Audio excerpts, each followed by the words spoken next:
A very warm good morning to one and all. And they say creativity is intelligence having fun. And today we are celebrating this playful brilliance. Welcome to today's track here at the Summit of Future, hosted by Jane at the deemed to be University, the creative track where imagination knows no bounds and innovation meets artistry. Over the course of the track, we will be exploring how the ideas are being transformed into masterpieces and how the vision or the creativity is reshaping the whole future. And also there is an exuberant fashion show waiting at the end of the day. But right now we will begin with an intriguing and interesting fireside chat, and this chat will be discussing how the emerging talents are redefining creativity. And ഈ ഒരു ടോപ്പിക്കിനെ പറ്റിയിട്ട് ഏറ്റവും മനോഹരമായിട്ട് നമ്മളുമായി സംവദിക്കുവാൻ നമ്മുടെ കൂടെയുള്ള രണ്ടുപേർ. Of course, there is no need to be formally introducing one of them. With us, we have the one and only, the unique voice of Kerala, Mr. Akhil Marar. Please join me in welcoming this wonderful personality onto this venue. So, as we all know, he is a wonderful film director with his great movie Tathuga Avalokanam, and not just that, Big Boss എന്ന ഒരു ഷോയിലൂടെ നമ്മളുടെ ഇവരുടെയും മനസ്സ് കീഴടക്കി നമ്മുടെ സൊസൈറ്റിക്ക് വേണ്ടി ഒരുപാട് സംസാരിക്കുന്ന ഒരു വ്യക്തി കൂടിയാണ്. So thank you so much, Akhil, for being here with us today. We are all excited to listen to you. And the second person, of course, is someone who is extremely creative and someone with whom I had the opportunity and fortune to closely work with. We have Mr. Aftab Shaukat PV, a dynamic leader and a true pioneer in the realm of the global business innovation. Espresso global എന്ന ഒരു 360-degree global branding കമ്പനിയുടെ founder and CEO ആണ്. And also he is A founder of many such conferences. So thank you so much mister Aftab for being here with us today. And with that, I'm handing over the charge to you. We are all excited to listen to you. So good morning all. Very good morning. വളരെ casual ചാറ്റാണ്. പിന്നെ സിമ്പിളാണ് നമ്മുടെ topic. How emerging talents are redefining creativity, the next gen artist. How emerging talents are redefining creativity. അപ്പം എൻ്റെ കൂടെയുള്ള Akhil Marar, maybe you all know over the time. Is a writer, director, actor, even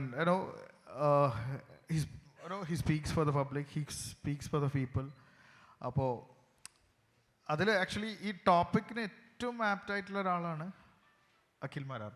കാരണം എന്ന് വെച്ചാൽ how emerging talents are redefining creativity. കാരണം creativity എന്ന് പറയുന്ന സാധനം എങ്ങനെ പുതിയ ടാലൻറ്റുകൾ അല്ലെങ്കിൽ പുതിയ the way of expressing the talents, like പണ്ട് it's a huge transformation process. കഴിഞ്ഞ ഒരു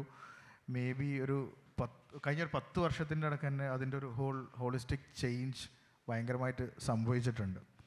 അപ്പോൾ എങ്ങനെയാണ് പുതിയ ടാലൻറ്റുകൾ, ഞാൻ പറഞ്ഞത് ക്രിയേറ്റിവിറ്റി എന്ന് നമുക്ക് ലിമിറ്റ് ചെയ്യേണ്ട. Maybe we would just call it as how does whole creative എക്കോസിസ്റ്റത്തിൻ്റെ പുതിയ ടാലൻറ്റുകൾ എങ്ങനെ മാറ്റിമറിക്കും, അല്ലെങ്കിൽ അവർക്ക് ഉണ്ടാക്കാൻ പോകുന്നൊരു ഇൻഫ്ലുവൻസ് എങ്ങനെയായിരിക്കും? അപ്പോൾ ഈ ഒരു ചോദ്യത്തിൻ്റെ ഉത്തരവും എല്ലാ കാലത്തും എനിക്ക് തോന്നുന്നു നമ്മൾ സർവൈവ് ചെയ്യേണ്ട ഉത്തരവൊക്കെ തന്നെ നമ്മുടെ നേരെ ഡാർവിൻ്റെ പരിണാമ സിദ്ധാന്തത്തിലേക്ക് പോയാൽ മതി. Survival of the fittest. നമുക്ക് ഈ ഭൂമിയിൽ സർവൈവ് ചെയ്യണമെന്നുണ്ടെങ്കിൽ സാഹചര്യത്തിനനുസരിച്ച് നമ്മൾ ഫിറ്റായിക്കൊണ്ടേയിരിക്കുക, നമ്മൾ അഡാപ്റ്റ് ചെയ്തുകൊണ്ടിരിക്കുക. ഞാനൊരു ഭയങ്കര ബെസ്റ്റ് ഉദാഹരണമാണ്. കാര്യം ഈ ബിഗ് ബോസിന് ശേഷമായിരിക്കും കൂടുതൽ ആൾക്കാർക്കും എന്നെ അറിയാവുന്നത്. ഞാൻ ബിഗ് ബോസിന് പോകുന്നതിന് മുമ്പ് ഇൻസ്റ്റഗ്രാം എന്ന് പറയുന്ന പ്ലാറ്റ്ഫോമിൽ തീരെ ഇല്ലായിരുന്നു. ടിക്ടോക്ക് എനിക്ക് ഭയങ്കര പുച്ഛമായിരുന്നു. അപ്പം കാര്യം നമ്മൾ തമാശയ്ക്ക് പറഞ്ഞ് പരിഹസിച്ച് നടന്നിരുന്ന ടിക്ടോക്കും ഇൻസ്റ്റഗ്രാമിലും ഒക്കെ ഇല്ലാതിരുന്ന ഒരാളായിരുന്നു ഞാൻ ബിഗ് ബോസിലേക്ക് പോകുന്നതിന് തൊട്ട് മുൻപ് വരെ. സാമ്പത്തികമായിട്ടൊരു ബിഗ് സീറോയും. കാരണം ബിഗ് ബോസിലേക്ക് എന്തിനു പോയി എന്ന് ചോദിച്ചാൽ വരുമാനമില്ലായിരുന്നു, ജീവിക്കാൻ യാതൊരു മാർഗവും ഇല്ലായിരുന്നു. വിവാഹം കഴിഞ്ഞ് 2 കുട്ടികളുടെ അച്ഛനായിട്ടിരിക്കുമ്പോഴും ഭർത്താവായിരിക്കുമ്പോഴും എങ്ങനെ മുന്നോട്ട് പോകണമെന്ന് അറിയാതിരുന്നതിൻ്റെ ഒരു മെയിൻ റീസൺ എന്താണ് ഈ ലോകത്തിന് സംഭവിക്കുന്ന ചേഞ്ച് എന്നത് ഞാൻ മനസ്സിലാക്കിയിരുന്നില്ല. കാരണം നമ്മൾ 1980-കളിലും 90-കളിലും 2000-ലും ഒക്കെ കണ്ടിരുന്ന കാഴ്ചകളെ നമ്മൾ പഠിക്കുകയും ആ പഠിച്ചതിനെ എടുത്തു കൊണ്ടുവന്ന് 2020-ലേക്ക് ഇംപ്ലിമെൻ്റ് ചെയ്യാൻ ശ്രമിക്കുകയും ചെയ്തു. പക്ഷേ ഇത് സക്സസ് ആവുന്നില്ല. അത് ക്രിയേറ്റിവിറ്റി. ഈവൻ സിനിമയിലും അത് തന്നെയാണ് നിങ്ങളിന്ന് കണ്ടുകൊണ്ടിരിക്കുന്നത്. അപ്പോൾ ഞാൻ അതാണ് എന്നിൽ നിന്നിലൂടെ തന്നെ തുടങ്ങാമെന്ന് പറഞ്ഞത്. അതേ ഞാൻ ബിഗ് ബോസ് കഴിഞ്ഞതിന് ശേഷം എൻ്റെ ഇൻസ്റ്റാഗ്രാമിൽ അത്യാവശ്യം നല്ല ഫോളോവേഴ്സ് വരുന്നതിന് ശേഷം എൻ്റെ ഇൻസ്റ്റാഗ്രാം പേജ് ഹാക്കായി പോകുന്നു. ആ ഹാക്കായ പേജ് രണ്ടാമത് ഞാൻ സ്റ്റാർട്ട് ചെയ്യുന്നു.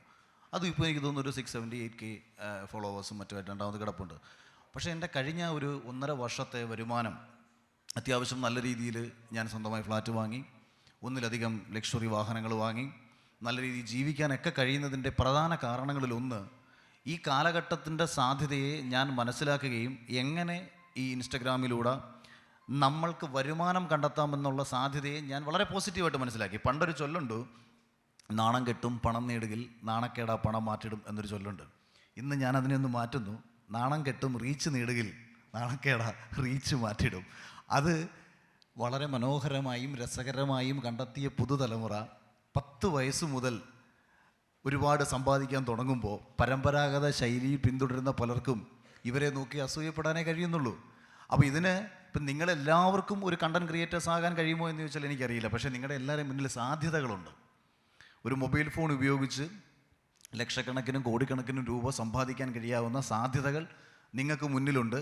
അപ്പോൾ ഈ സാധ്യതകളെ കണ്ടെത്താൻ വേണ്ടിയിട്ടുള്ള ഇത്തരം പ്രോഗ്രാമുകളിലേക്ക് നമ്മൾ എത്തുന്നു എന്നുള്ളതാണ് ഞാൻ ഇതിലേക്ക് പേഴ്സണലി മനസ്സിലാക്കുന്നത്. മറ്റു കാര്യങ്ങളൊക്കെ തന്നെ ഏകദേശം ഇതിൻ്റെ ഒരു ആമുഖമായിട്ടൊരു ഇൻട്രൊഡക്ഷൻ പോലെ ഞാൻ പറഞ്ഞതാണ്. ഞാൻ എന്നിലൂടെ മുന്നോട്ട് സഞ്ചരിക്കണമെന്ന് ആഗ്രഹിച്ച ആളാണ്. 2010 ഫേസ്ബുക്കിൽ ഞാൻ എഴുതിയത് a day may come my signature will change to my autograph എന്നാണ്.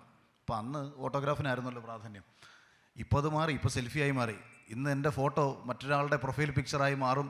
ആ കാലഘട്ടത്തിലേക്കുള്ള എൻ്റെ യാത്രയാണ് എൻ്റെ സക്സസ് എന്ന് കരുതുന്ന ഒരാളായിരുന്നു. അപ്പം ഞാൻ എൻ്റെ ഭാവി എങ്ങനെ ആയിരിക്കണമെന്ന് സ്വയം തീരുമാനിക്കുകയും അത് നാളെയിൽ സക്സസ് ആകാൻ വേണ്ടിയിട്ട് ഇപ്പം ഞാൻ എൻ്റെ വൈഫിനോട് എൻ്റെ അമ്മായിയമ്മയോടൊക്കെ പറഞ്ഞൊരു കാര്യമാണത്.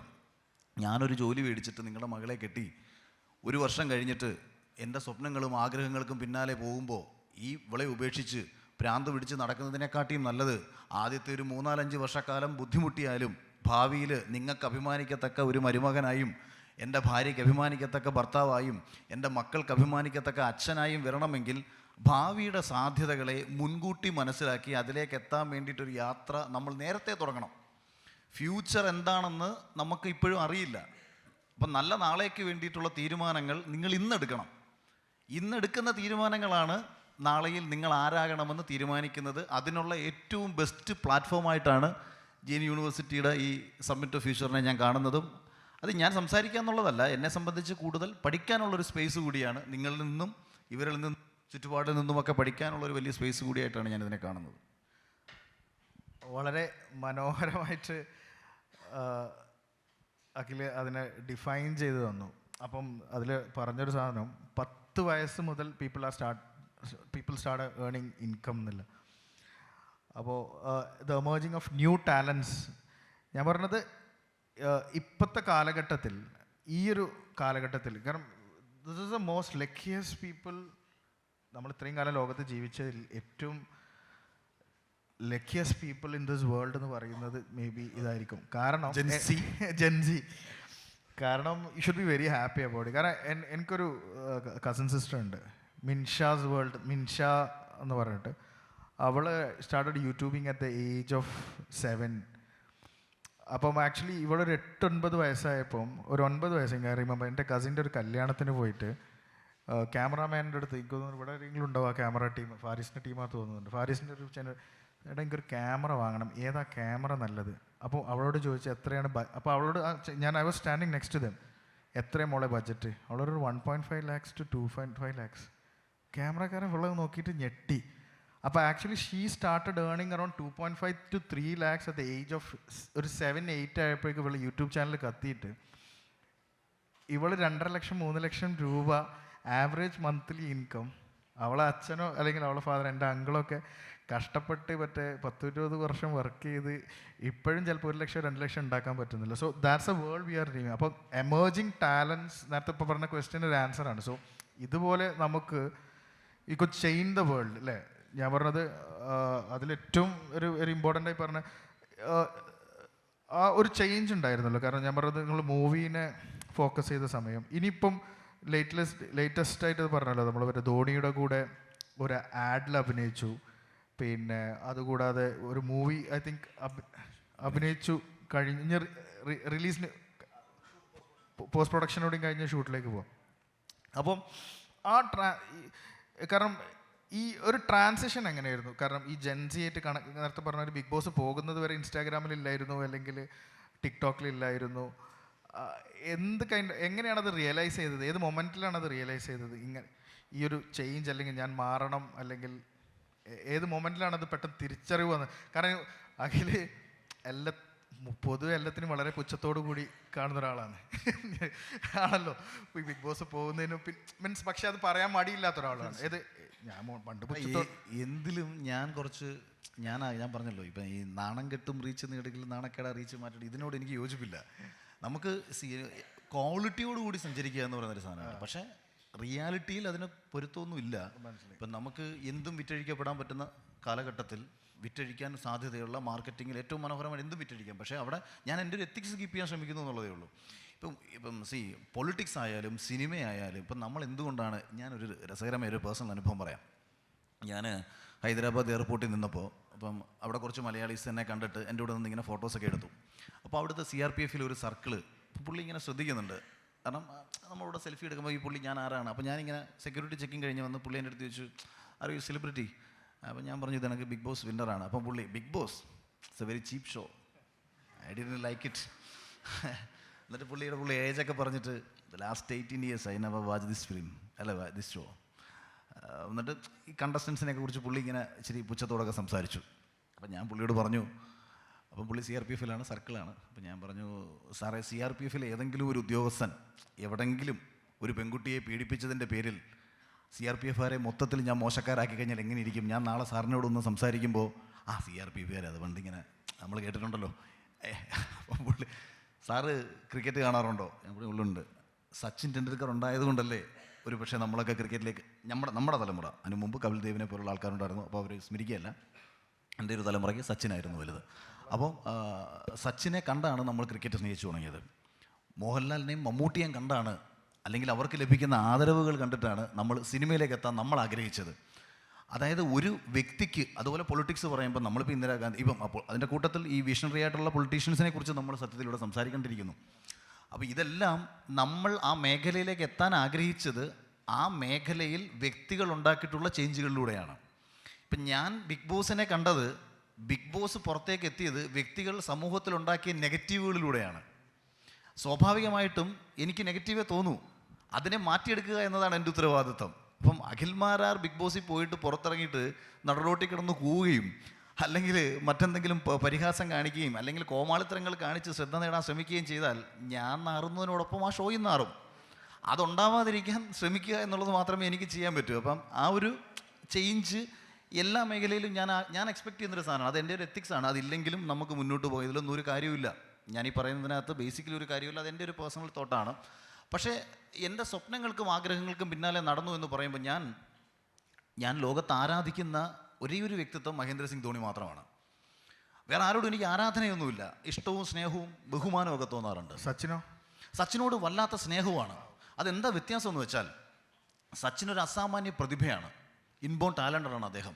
പക്ഷെ ധോണിയെ സംബന്ധിച്ച്, അതായത് ഇൻബോൺ നമുക്കാർക്കും കിട്ടില്ല.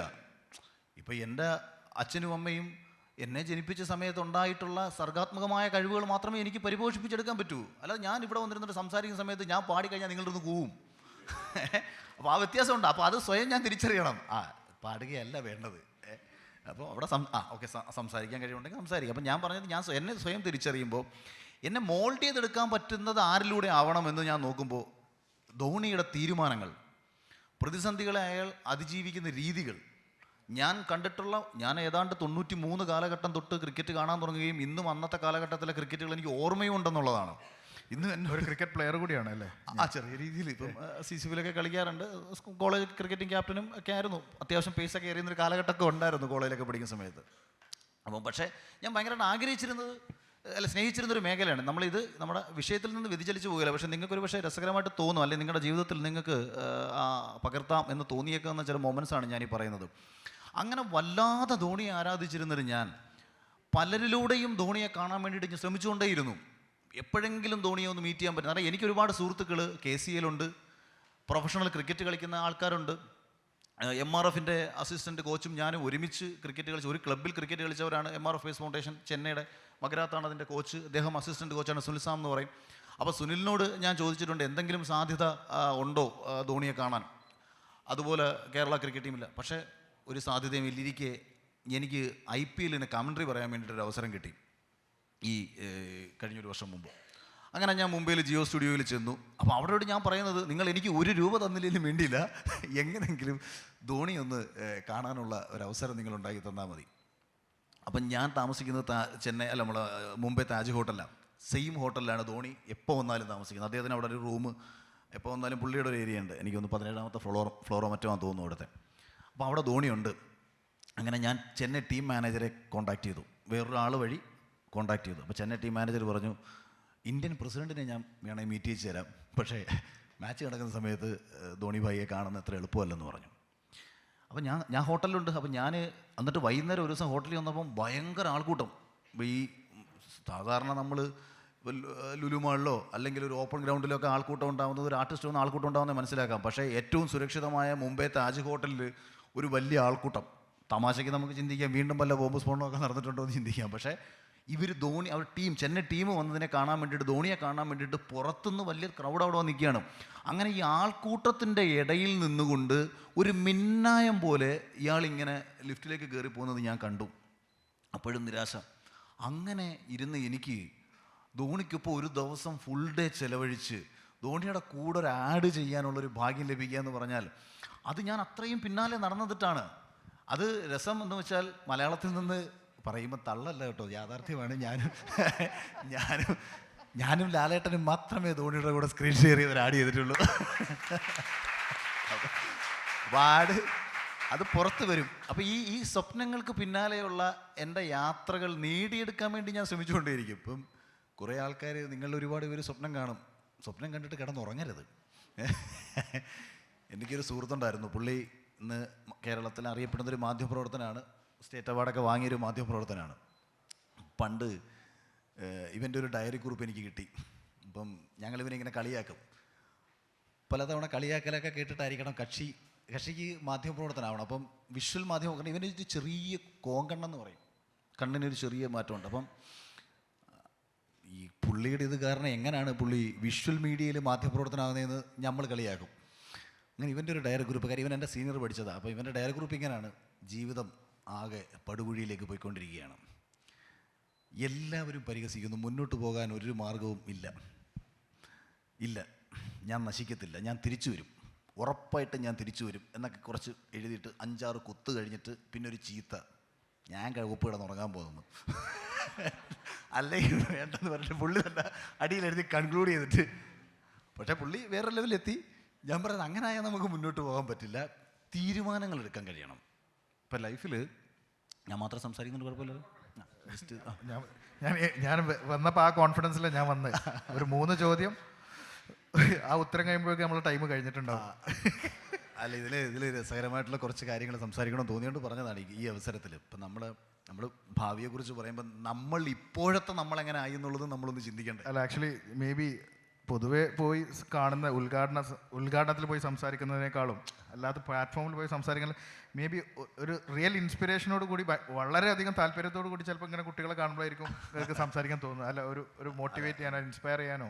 അത് എനിക്ക് കുറേ പേരൊക്കെ പറയാറുണ്ട് ഇഷ്ടമാണെന്നൊക്കെ, അതുകൊണ്ടങ്ങ് സംസാരിക്കുക. കുറേ കഴിയുമ്പോഴത്തേക്ക് ഇവനെ വേറൊരു പണിയില്ലേടേ.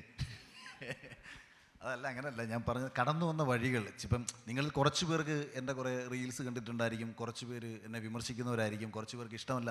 പക്ഷേ ഇത് ഞാൻ സഞ്ചരിച്ചൊരു വഴികളുണ്ട്. ഇവിടം വരെ നിങ്ങൾ ഈ കാണുന്ന, നിങ്ങൾ ഇഷ്ടപ്പെടുകയോ വിമർശിക്കുകയോ ഒക്കെ ചെയ്യുന്ന ഒരാളായി ഇന്ന് നിങ്ങൾ ഈ കാണുന്ന ഒരു അവസ്ഥയിലെത്തിയത് ഭയങ്കരമായ വഴികളിലൂടെ ആയിരുന്നു. അത് ബിഗ് ബോസിന് എനിക്ക് കുറേ ഗുണം ചെയ്യും. കാരണം എൻ്റെ ലൈഫ് എല്ലാവർക്കും അറിയാം. ഇപ്പം 10ാം ക്ലാസ് വരെ സ്വന്തമായിട്ടൊന്നുമില്ലാതിരുന്ന, വീടൊന്നുമില്ലാതിരുന്ന, ഒരു 7-8 വാടക വീട്ടുകളിൽ താമസിച്ച, കുട്ടിക്കാലത്ത് വെള്ളം കയറിയുമ്പം അഗതികളെ പോലെ മറ്റുള്ള പലരുടെയും വീടുകളിൽ പോയി താമസിച്ച് ജീവിച്ചു വന്ന ഒരാളാണ് ഞാൻ. അതുകൊണ്ടാണ് ഇത് വലിയ കാര്യമായിട്ട് പറയുന്നത് കേട്ടോ. അല്ലാണ്ട് വലിയ മണിമാളികൾക്കൊന്നും ഒരിക്കലും സ്വപ്നം കണ്ടിരുന്നില്ല. ഒന്നും ജീവിതത്തിൽ ഒരിക്കൽ പോലും പൈസ സമ്പാദിക്കണമെന്ന് പോലും തോന്നിയിട്ടില്ല. ആകെ കുട്ടിക്കാലത്തുണ്ടായിരുന്ന അവഗണനകൾ, പരിഹാസങ്ങൾ, പുച്ഛങ്ങൾ കണ്ടിട്ട് 4 പേർ അഭിമാനിക്കുന്ന ഒരുവനായി മാറണം എന്ന് കരുതി മാത്രം നടന്നവനാണ്. നന്നായി പഠിക്കുന്നു എന്നുള്ളത് കൊണ്ട് സിവിൽ സർവീസ് ലക്ഷ്യം വെച്ചിട്ടായിരുന്നു അന്ന് സഞ്ചരിച്ചത്. പിന്നീട് എനിക്ക് തോന്നി കളക്ടർ ആവുന്നതിനെക്കാട്ടി നല്ലത് സിനിമയിലോ രാഷ്ട്രീയത്തിലോ സ്പോർട്സിലോ വളരണം, കാരണം അതിനാണ് കുറച്ചും കൂടെ വാല്യൂ. അങ്ങനെ ലൈഫിൽ വീണ്ടും ഒരു ഡിസിഷൻ എടുത്ത് കിട്ടിയ ജോലി വേണ്ടെന്ന് വെച്ച്, സർക്കാർ ജോലികൾ കിട്ടിയത് വേണ്ടെന്ന് വെച്ചിട്ട് 2010 മുതൽ ഞാൻ തുടങ്ങിയ ഒരു യാത്രയാണ്. എന്നെ കാണാൻ ആഗ്രഹിച്ച എൻ്റെ കാമുകിയുടെ അമ്മയുടെ അടുത്ത് ഇനി എന്നെ ടി വിയിൽ കണ്ടാൽ മതി എന്ന് 2010 പറഞ്ഞിട്ട് പിന്നീട് അവരെ ഫുൾ ടൈം ടി വി കാണിച്ചു കൊടുത്തിരുന്നുണ്ടെന്ന് ഒരു യാത്രയായിരുന്നു. അതുകൊണ്ടാണ് ഇത്ര കാര്യമായിട്ടൊക്കെ പറഞ്ഞത്. പിന്നെ ഇതിൽ ഇപ്പോൾ ഇങ്ങനൊരു മീറ്റിൽ ഇപ്പം സമ്മിറ്റ് ഓഫ് ഫ്യൂച്ചർ എന്ന് പറയുമ്പോഴത്തേക്ക് നമ്മൾ ഈ കാലഘട്ടത്തിൽ നമ്മൾ വെറുതെ ഒന്നും എത്തിയതല്ല. അപ്പം നമ്മൾ ഓർക്കപ്പെടേണ്ടതായിട്ടുള്ള ചിലർ കൂടിയുണ്ട്. ഇപ്പോൾ ഇവിടെ വിവരസാങ്കേതിക വിദ്യ ഇന്ത്യയിൽ കൊണ്ടുവന്നപ്പോൾ ഇതാർക്കും തിരിച്ചറിയാൻ പറ്റാത്തൊരു കാലഘട്ടത്തിൽ കമ്പ്യൂട്ടർ എന്ന് പറയുന്നൊരു സാധനം ഇന്ത്യയിലേക്ക് കൊണ്ടുവന്ന രാജീവ് ഗാന്ധിയെ നമുക്ക് ഈ നിമിഷം നമുക്ക് ഓർക്കാം. അന്ന് രാജീവ് ഗാന്ധിയുടെ വകുപ്പിലെ പ്രതിരോധ മന്ത്രിയായിരുന്നു PV നരസിംഹറാവു. അപ്പോൾ നമ്മുടെ ഈ കമ്പ്യൂട്ടർ കണ്ടപ്പോൾ രാജീവ് ഗാന്ധി കമ്പ്യൂട്ടറിൻ്റെ ഫ്രണ്ടിലിരിക്കുമ്പോൾ നരസിംഹറാവു അവിടെ വന്ന് കയറുകയും, അപ്പോൾ രാജീവ് ഗാന്ധി തമാശ രൂപേണ നരസിംഹറാവുവിനെ പരിഹസിച്ചു എന്ന് പറയുന്നു. ഈ കടൽക്കിഴവന്മാർക്കൊന്നും ഇതൊന്നും കണ്ടാൽ എന്താണെന്നൊന്നും മനസ്സിലാവത്തില്ല, ഇവരൊക്കെ ഇപ്പോഴും പഴയ യുഗത്തിലാണല്ലോ എന്ന് നരസിംഹറാവു അദ്ദേഹം കേൾക്കെ രാജീവ് ഗാന്ധി തൻ്റെ സുഹൃത്തിനോട് പറയുകയും, നരസിംഹറാവു ഇത് കേട്ടിട്ട് എന്താണെന്നുള്ളത് ഇതിനെ പഠിച്ചിട്ട് തന്നെ ബാക്കി കാര്യം, ഇത് പഠിച്ചെങ്കിലേ എനിക്കിനി മുന്നോട്ട് പോകാൻ പറ്റത്തുള്ളെങ്കിൽ ഞാനിത് പഠിക്കുമെന്ന് കരുതി ഇന്ത്യയിലെ 14 ഭാഷ സംസാരിക്കുന്ന ഒരു മനുഷ്യനാണ് ഈ PV നരസിംഹറാവു. അദ്ദേഹം അഡീഷണൽ 2 കമ്പ്യൂട്ടർ ലാംഗ്വേജ് കൂടി പഠിച്ചതിൻ്റെ തുടക്കം രാജീവ് ഗാന്ധിയുടെ ഈ തമാശ കലർന്ന ഈ പരിഹാസത്തിൽ നിന്നായിരുന്നു. പിന്നീട് നരസിംഹറാവു എന്ന് പറയുന്ന മനുഷ്യൻ്റെ തീരുമാനമാണ് ഇന്ത്യയെ ഇന്നീ കാണുന്ന ഇന്ത്യയാക്കി മാറ്റുന്നത്. കാര്യം ഇന്ത്യ വിദേശ നിക്ഷേപങ്ങൾ സ്വീകരിക്കത്തില്ലായിരുന്നു അതിന് മുമ്പ് വരെയും. 91 അദ്ദേഹം വന്നതിന് ശേഷം, അതായത് പ്രായമല്ല തിരിച്ചറിവ് എന്ന് പറയുന്നതാണ് ഞാൻ പറയുന്നത്. ഇപ്പം എല്ലാവരും പരിഹസിക്കുന്ന വാക്കാണ് തന്ത വൈബ് എന്ന് പറഞ്ഞിട്ട്, അല്ലേ? തിരിച്ചവന്മാരെ മുഖത്ത് നോക്കി പറയണ തന്ത ഉണ്ടായോണ്ടാടാന്ന്. അതായത് പ്രായമാകുമ്പോൾ ഉണ്ടാകുന്ന ഒന്നാണ് തന്ത വൈബ് എന്ന് പറഞ്ഞ് പുതിയ തലമുറ പരിഹസിക്കുമ്പോൾ നിങ്ങൾ മനസ്സിലാക്കണം, പ്രായത്തിൻ്റെ അല്ല പ്രശ്നം, തോട്ട്സിൻ്റെയാണ് പ്രശ്നം. ഏത് പ്രായത്തിലും പുതിയ കാലഘട്ടത്തിൻ്റെ സാധ്യതകളെ നമുക്ക് മനസ്സിലാക്കാൻ കഴിഞ്ഞാൽ ഈ പറയുന്നൊരു പ്രശ്നമേ ഉണ്ടാവില്ല. നമ്മൾ പുതിയ തലമുറയെക്കാട്ടി അപ്ഡേറ്റഡ് ആയിട്ട് ചിന്തിച്ചാൽ മതി. പക്ഷെ എന്താണ് നടക്കാൻ പോകുന്നത് നമുക്ക് തിരിച്ചറിയണം. അതാ ഞാൻ പറഞ്ഞത്, ഇത്തരം തിരിച്ചറിവുകളുള്ള വിഷണറി ആയിട്ടുള്ള ഭരണാധികാരികളായിരുന്നു ഇന്നീ കാണുന്ന നമ്മളെ ഇവിടേക്ക് എത്തിച്ചത്. ഇപ്പം നോട്ട് നിരോധനം വരുന്ന സമയത്ത് പറഞ്ഞു ബാങ്കിൽ പോയി ക്യൂ നിന്ന് ആൾക്കാർ പിടഞ്ഞു വീഴുന്നു, മരിക്കുന്നു എന്ന് നമ്മൾ പരിഹസിച്ചു, ആക്ഷേപിച്ചു. പക്ഷേ ഇന്ന് എത്ര പേര് ബാങ്കിൽ പോകുന്നു? ബാങ്കിൽ ഞാൻ പോയിട്ട് കാലം കുറേയായി. നമുക്ക് ബാങ്കിൽ പോകാതെ തന്നെ എല്ലാം നമ്മുടെ മൊബൈൽ ഫോണിൽ ചെയ്യാൻ പറ്റുന്നു. അപ്പോൾ ഒരു തീരുമാനം നമ്മൾ ഇന്ന് എടുക്കുമ്പോൾ ഈ തീരുമാനം എന്തായി മാറും എന്നുള്ള ബോധ്യവും നമുക്കുണ്ടാവണം. ഇപ്പോൾ ടെസ്ല നമ്മുടെ അദ്ദേഹം വണ്ടിയല്ല, എലോൺ മസ്കിൻ്റെ ഇപ്പോൾ ടെസ്ലയ്ക്ക് അദ്ദേഹം ഒരുപക്ഷെ എനിക്ക് നിക്കോളാസ് ടെസ്ലയോടുള്ള ആദരവിൻ്റെ ഫലമായിട്ട് തന്നെ ആയിരിക്കും ടെസ്ല എന്ന പേര് കൊടുത്തത്. ഈ പറയുന്ന ലോകത്തെ ഇരുട്ടിൽ നിന്നും വെളിച്ചത്തിലേക്ക് നയിക്കാൻ അന്ന് തീരുമാനമെടുത്ത മനുഷ്യനാണ് നിക്കോളാസ് ടെസ്ല. പക്ഷേ ജീവിച്ചിരുന്ന കാലഘട്ടത്തിൽ അർഹമായ ഒരു അംഗീകാരവും ലഭിക്കാതെ പോവുകയും മരിച്ചതിന് ശേഷം ഇന്ന് ലോകം ഏറ്റവും കൂടുതൽ വാഴ്ത്തിപ്പാടുകയും ചെയ്യുന്ന ഒരു സയൻറ്റിസ്റ്റാണ്. ഇവരെല്ലാവരും ഒരു കാലഘട്ടത്തിൽ ലോകത്തെ മാറ്റിമറിക്കത്തക്ക തോട്ട്സുകൾ മാത്രം കൊണ്ടു നടന്നിരുന്നവരാണ്. ഈ നിക്കോളാസ് ടെസ്ലയ്ക്ക് എന്തുകൊണ്ട് ഇൻവെസ്റ്റേഴ്സ് കൃത്യമായിട്ട് വന്നില്ല? അതായിരുന്നു അദ്ദേഹത്തിൻ്റെ പരീക്ഷണങ്ങളെ പൂർണ്ണ അർത്ഥത്തിൽ വിജയിപ്പിച്ചെടുക്കാൻ കഴിയാതെ പോയതിൽ അദ്ദേഹത്തിന് പറ്റിയ പരാജയങ്ങൾ. ഇന്നും എൻ്റെ അടുത്ത് പോലും ചില കുട്ടികൾ ചെറിയ ചെറിയ തോട്ടുകളുമായിട്ട് വരുന്നുണ്ട്. ഇപ്പോൾ ഇവർ എക്സ്പ്രസോ ഗ്ലോബൽ ഇവരൊരു ആശയമായി വരുന്നു. ഇന്ന് കേരളത്തിലും ഇന്ത്യയിലും അറിയപ്പെടുന്ന ഒരു വലിയ അഡ്വർടൈസ്മെൻറ്റ് ഫേമായിട്ട് വളരുന്നതിന് തുടക്കം ഒരു തോട്ടാണ്. അത് നിങ്ങൾക്ക് ഉണ്ടാവേണ്ടതാണ്. കേവലം ഒരൊറ്റ തോട്ട് മതി. ഷാർക്ക് ടാങ്ക് പോലുള്ള പ്രോഗ്രാമുകൾ എത്ര പേര് കാണുമെന്ന് എനിക്കറിയില്ല. അതൊക്കെ അതായത് ഞാൻ ജസ്റ്റ് കൺക്ലൂഡ് ചെയ്ത് നിർത്താം. നിങ്ങളുടെ കയ്യിൽ ഒരു കുഞ്ഞ് തോട്ടുണ്ടെന്നുണ്ടെങ്കിൽ, ഭാവിയെ മാറ്റിമറിക്കാൻ നിങ്ങൾക്ക് കഴിയുമെങ്കിൽ, ഇന്ന് ഈ ലോകത്ത് അസാധ്യമായിട്ടൊന്നുമില്ല. പണ്ട് കഴിയില്ലായിരുന്നു. കാരണം എത്തിപ്പെടാനുള്ള മാർഗങ്ങളില്ലാതെ, സഞ്ചരിക്കേണ്ട വഴി ഏതെന്നറിയാൻ വയ്യാതെ അലയുകയായിരുന്നു നമ്മളെല്ലാവരും. ഇന്ന് നിങ്ങളുടെ മുന്നിൽ വഴികളുടെ കൂമ്പാരമാണ്. ഏത് വഴിയിലൂടെ നിങ്ങൾക്ക് സഞ്ചരിച്ചാലും നിങ്ങൾക്ക് സക്സസ്സിലെത്താം. തോട്ട്സ് മാത്രം ഉണ്ടായിരുന്നാൽ മതി. മനോഹരമായ ലോകത്തെ മാറ്റിമറിക്കാൻ കഴിയാവുന്ന ഭാവനാ സങ്കല്പം നിറഞ്ഞ മനോഹരമായ തോട്ടുകളുമായി വന്നാൽ നിങ്ങൾക്ക് വേണ്ടിയിട്ട് കോടീശ്വരന്മാർ $ബില്യൺ നിങ്ങളുടെ മുന്നിലുണ്ടാകുമെന്നാണ് ഞാനൊക്കെ മനസ്സിലാക്കുന്നത്. അത്തരം തോട്ടമൊന്നും എനിക്കില്ല കേട്ടോ. എനിക്കിതൊക്കെ പറഞ്ഞു തരാനുള്ള കഴിവുകൾ, എനിക്ക് ഉപദേശിക്കാനേ അറിയാവൂ.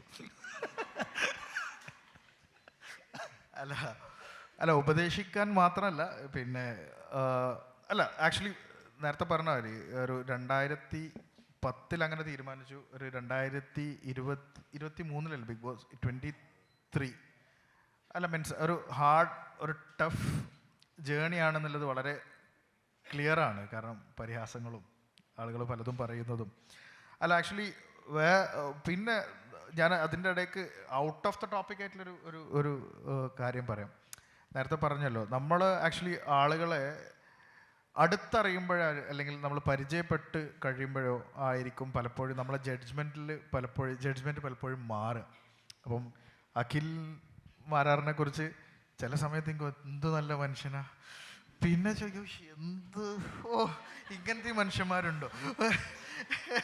അല്ല പലപ്പോഴും എനിക്ക് പലപ്പോഴും അയ്യോ ഇങ്ങനെ ഒരു മനുഷ്യൻ ഇങ്ങനെ പറയും. പിന്നെ എനിക്ക് തോന്നുന്നു ഇത് പറയേണ്ട സംഗതി തന്നെയാണ്. പക്ഷേ when we get to know, കൂടുതലൊന്നുമില്ല. കഴിഞ്ഞ ഞങ്ങളുടെ ക്രിയേറ്റേഴ്സ് മീറ്റപ്പിനാണ് ഫസ്റ്റ് ഒരു ചെറിയ മീം പറയട്ടെ. അദ്ദേഹം ഇങ്ങനെ ചിന്തിക്കുമ്പോൾ നിങ്ങൾ ഈ മീം ചിന്തിച്ചാൽ മതി. ജഗതി ചേട്ടൻ്റെ പഴയ ഒരു സിനിമയിൽ എന്തുകൊണ്ട് എന്നോട് ഇത് നേരത്തെ പറഞ്ഞു എന്ന് പറയുന്നൊരു അതൊന്ന് കണക്ട്. അത് എൻ്റെ ഒരു കീ ടേക്ക് അവേ എന്തെന്ന് പറഞ്ഞു കഴിഞ്ഞാൽ, so when you get to know a person more closer, അല്ലെങ്കിൽ കൂടുതൽ അടുത്തറിയുമ്പോഴായിരിക്കും നമ്മളെ ജഡ്ജ്മെൻ്റ് എല്ലാം മാറുക. ഞാൻ കൂടുതൽ സംസാരിച്ചിട്ടില്ലെങ്കിൽ ചിലപ്പം വിഗ്രഹങ്ങൾ വീണ് ഉടയും. അത് രണ്ടിനും സാധ്യതയുണ്ട്. അപ്പോൾ ആക്ച്വലി പക്ഷേ ഒരു കാര്യം വളരെ ക്ലിയർ ആണ്, നമ്മൾ ഉറച്ച് നമ്മളിൽ വിശ്വസിച്ച് നമുക്ക് അധ്വാനിക്കാൻ നമ്മൾ റെഡിയായി, ആ എഫേർട്ട് ഇടാൻ റെഡിയായി കഴിഞ്ഞാൽ ഡെഫിനറ്റ്ലി നമുക്ക് സക്സസ് വരും, റിസൾട്ട്സ് വരും. യങ്സ്റ്റേഴ്സാണല്ലോ ഇവിടെ ഇരിക്കുന്നത്. അതിൽ നേരത്തെ പറഞ്ഞതിലൊരു ആഡ് ഓൺ എന്ന് പറയുന്നത്, അത്ര അധികം മീഡിയംസ്, അത്ര അധികം പ്ലാറ്റ്ഫോംസ്, അത്ര അധികം ഏരിയ ഇപ്പോൾ ഓപ്പൺ ആണ് ടു ഹോൾ വേൾഡ്. ഞാൻ പറയണത് ഡിജിറ്റൽ സാങ്കേതികവിദ്യ, ഞാൻ പറയണത് നമ്മുടെ ടോപ്പിക്ക് പറയുകയാണെന്നുണ്ടെങ്കിൽ എല്ലാവരും ആർട്ടിസ്റ്റ് അല്ലെങ്കിൽ ഇവരുടെ ടാലൻറ്റ് പുറത്ത് കൊണ്ടുവരാൻ വേണ്ടിയിട്ട്, നേരത്തെ പറഞ്ഞു ഈ ടാലൻറ്റ് പുറത്ത് കൊണ്ടുവരാൻ വേണ്ടിയിട്ട് ഡിജിറ്റൽ മീഡിയ ഒരു വലിയൊരു പ്ലാറ്റ്ഫോമാണ്. അതിനെക്കുറിച്ച് എങ്ങനെ, കാരണം ഇവരുടെ വ്യത്യസ്തമായ ടാലൻ്റ് ആയിട്ടുള്ള കുട്ടികളായിരിക്കും നമ്മൾ മോസ്റ്റ്ലി ഓഡിയൻസിലിരിക്കുന്നത്. ഈ എങ്ങനെ ഇവരുടെ ടാലൻറ്റുകൾ അല്ലെങ്കിൽ കഴിവുകൾ വളരെ നല്ല രീതിയിൽ നമുക്ക് ഈ പ്ലാറ്റ്ഫോമുകളിലൂടെ, മേ ബി അത് ഇൻസ്റ്റ ആവാം, ചിലപ്പം ലിങ്ക്ഡിൻ ആവാം, ചിലപ്പം യൂട്യൂബ് ആവാം, അങ്ങനെ ഒരു ഉപദേശം കൊടുക്കുകയാണ് അല്ലെങ്കിൽ എങ്ങനെയാണ്, കാരണം അത് നമുക്ക് ഭയങ്കര ഇഷ്ടമുള്ള കാര്യമാണല്ലോ. അപ്പോൾ അതെങ്ങനെ, how can they take it to the next level, അല്ലെങ്കിൽ ഇവരുടെ കരിയറിനെ ബിൽഡ് ചെയ്യാൻ വേണ്ടിയിട്ട് ഹൗ ഡസ് ഇറ്റ് ഹെൽപ്പ്? മുൻപ് നമ്മളൊരു കച്ചവടം ചെയ്യുമ്പം ആ കച്ചവടത്തിന് ആവശ്യമായ കസ്റ്റമേഴ്സിനെ കണ്ടുപിടിക്കണമെന്നൊരു ബാധ്യത നമുക്കുണ്ടായിരുന്നു. ഇപ്പം പാലക്കാട് അഗ്രഹാരം നിറഞ്ഞ മേഖലയിൽ വെജിറ്റേറിയൻ ഭക്ഷണം കഴിക്കുന്ന ആൾക്കാർക്കിടയിൽ കൊണ്ട് ഹൈദരാബാദി ബിരിയാണിയുടെ ഒരു വലിയ ഷോപ്പിട്ടാൽ അത് എത്ര മനോഹരമായ ഭക്ഷണമാണെങ്കിലും ആരും വാങ്ങി കഴിക്കില്ല. കാര്യം അത് അവർക്ക് വേണ്ടതല്ല. അത് മുൻപത്തെ ഒരു ബിസിനസ്സിൻ്റെ പ്രശ്നമാണ്. നമ്മളൊരു ബിസിനസ് തുടങ്ങുമ്പോൾ ഇതിൻ്റെ നമ്മുടെ കസ്റ്റമേഴ്സ് ആരൊക്കെയാണെന്ന് നമുക്കറിയില്ല. നമ്മൾ കണ്ടെത്തി തേടി പോകേണ്ടി വരും. പക്ഷേ ഡിജിറ്റൽ പ്ലാറ്റ്ഫോമിൻ്റെ ഏറ്റവും വലിയൊരു പ്രത്യേകത, നിങ്ങൾ സൃഷ്ടിക്കുന്ന കണ്ടൻറ് എന്താണോ, നിങ്ങൾ ഏത് ടൈപ്പ് കണ്ടൻറ് ക്രിയേറ്റേഴ്സാണോ, അത് സോഷ്യൽ മീഡിയ അവരുടെ ഇൻസ്റ്റാഗ്രാം ആയിക്കോട്ടെ, യൂട്യൂബ് ആയിക്കോട്ടെ, അവരുടെ അൽഗോരിതം വർക്ക് ചെയ്തിട്ട് ആ ടോപ്പിക്ക് ഇഷ്ടപ്പെടുന്ന ആൾക്കാരെ നിങ്ങളുടെ മുന്നിലേക്ക് കൊണ്ട് തന്നുകൊണ്ടേയിരിക്കും. ഇപ്പം എനിക്ക് ഇഷ്ടമുള്ളതല്ലേ ഞാൻ ഇൻസ്റ്റാഗ്രാമിൽ കാണുന്നത്, നിങ്ങൾക്ക് ഇഷ്ടമുള്ളതല്ലേ നിങ്ങൾ കാണുന്നത്. ഇപ്പോൾ കോമഡി ആയിരിക്കട്ടെ, ഇവരുടെയൊക്കെ ഹിസ്റ്ററി എടുത്ത് നോക്കണം എന്തൊക്കെയാണ് കാണുന്നത്.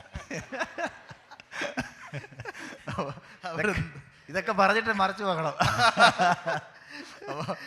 അപ്പോൾ രണ്ടായാലും നിങ്ങൾ ഇപ്പം നിങ്ങൾക്ക് വ്യത്യസ്തമായിട്ടുള്ള കഴിവുകളുള്ളവരായിരിക്കും ഓരോരുത്തരും. ഞാൻ കേവലം എൻ്റെ മുന്നിലിരിക്കുന്ന ആൾക്കാരുടെ അടുത്ത് മാത്രമല്ല സംസാരിക്കുന്നത്, പുറത്ത് നാളെ ഇത് കേൾക്കേണ്ടി വരുന്നവരടുത്ത് കൂടി ചേർത്ത് സംസാരിക്കുന്നതുകൊണ്ടാണ് അങ്ങനെ പറയുന്നത്.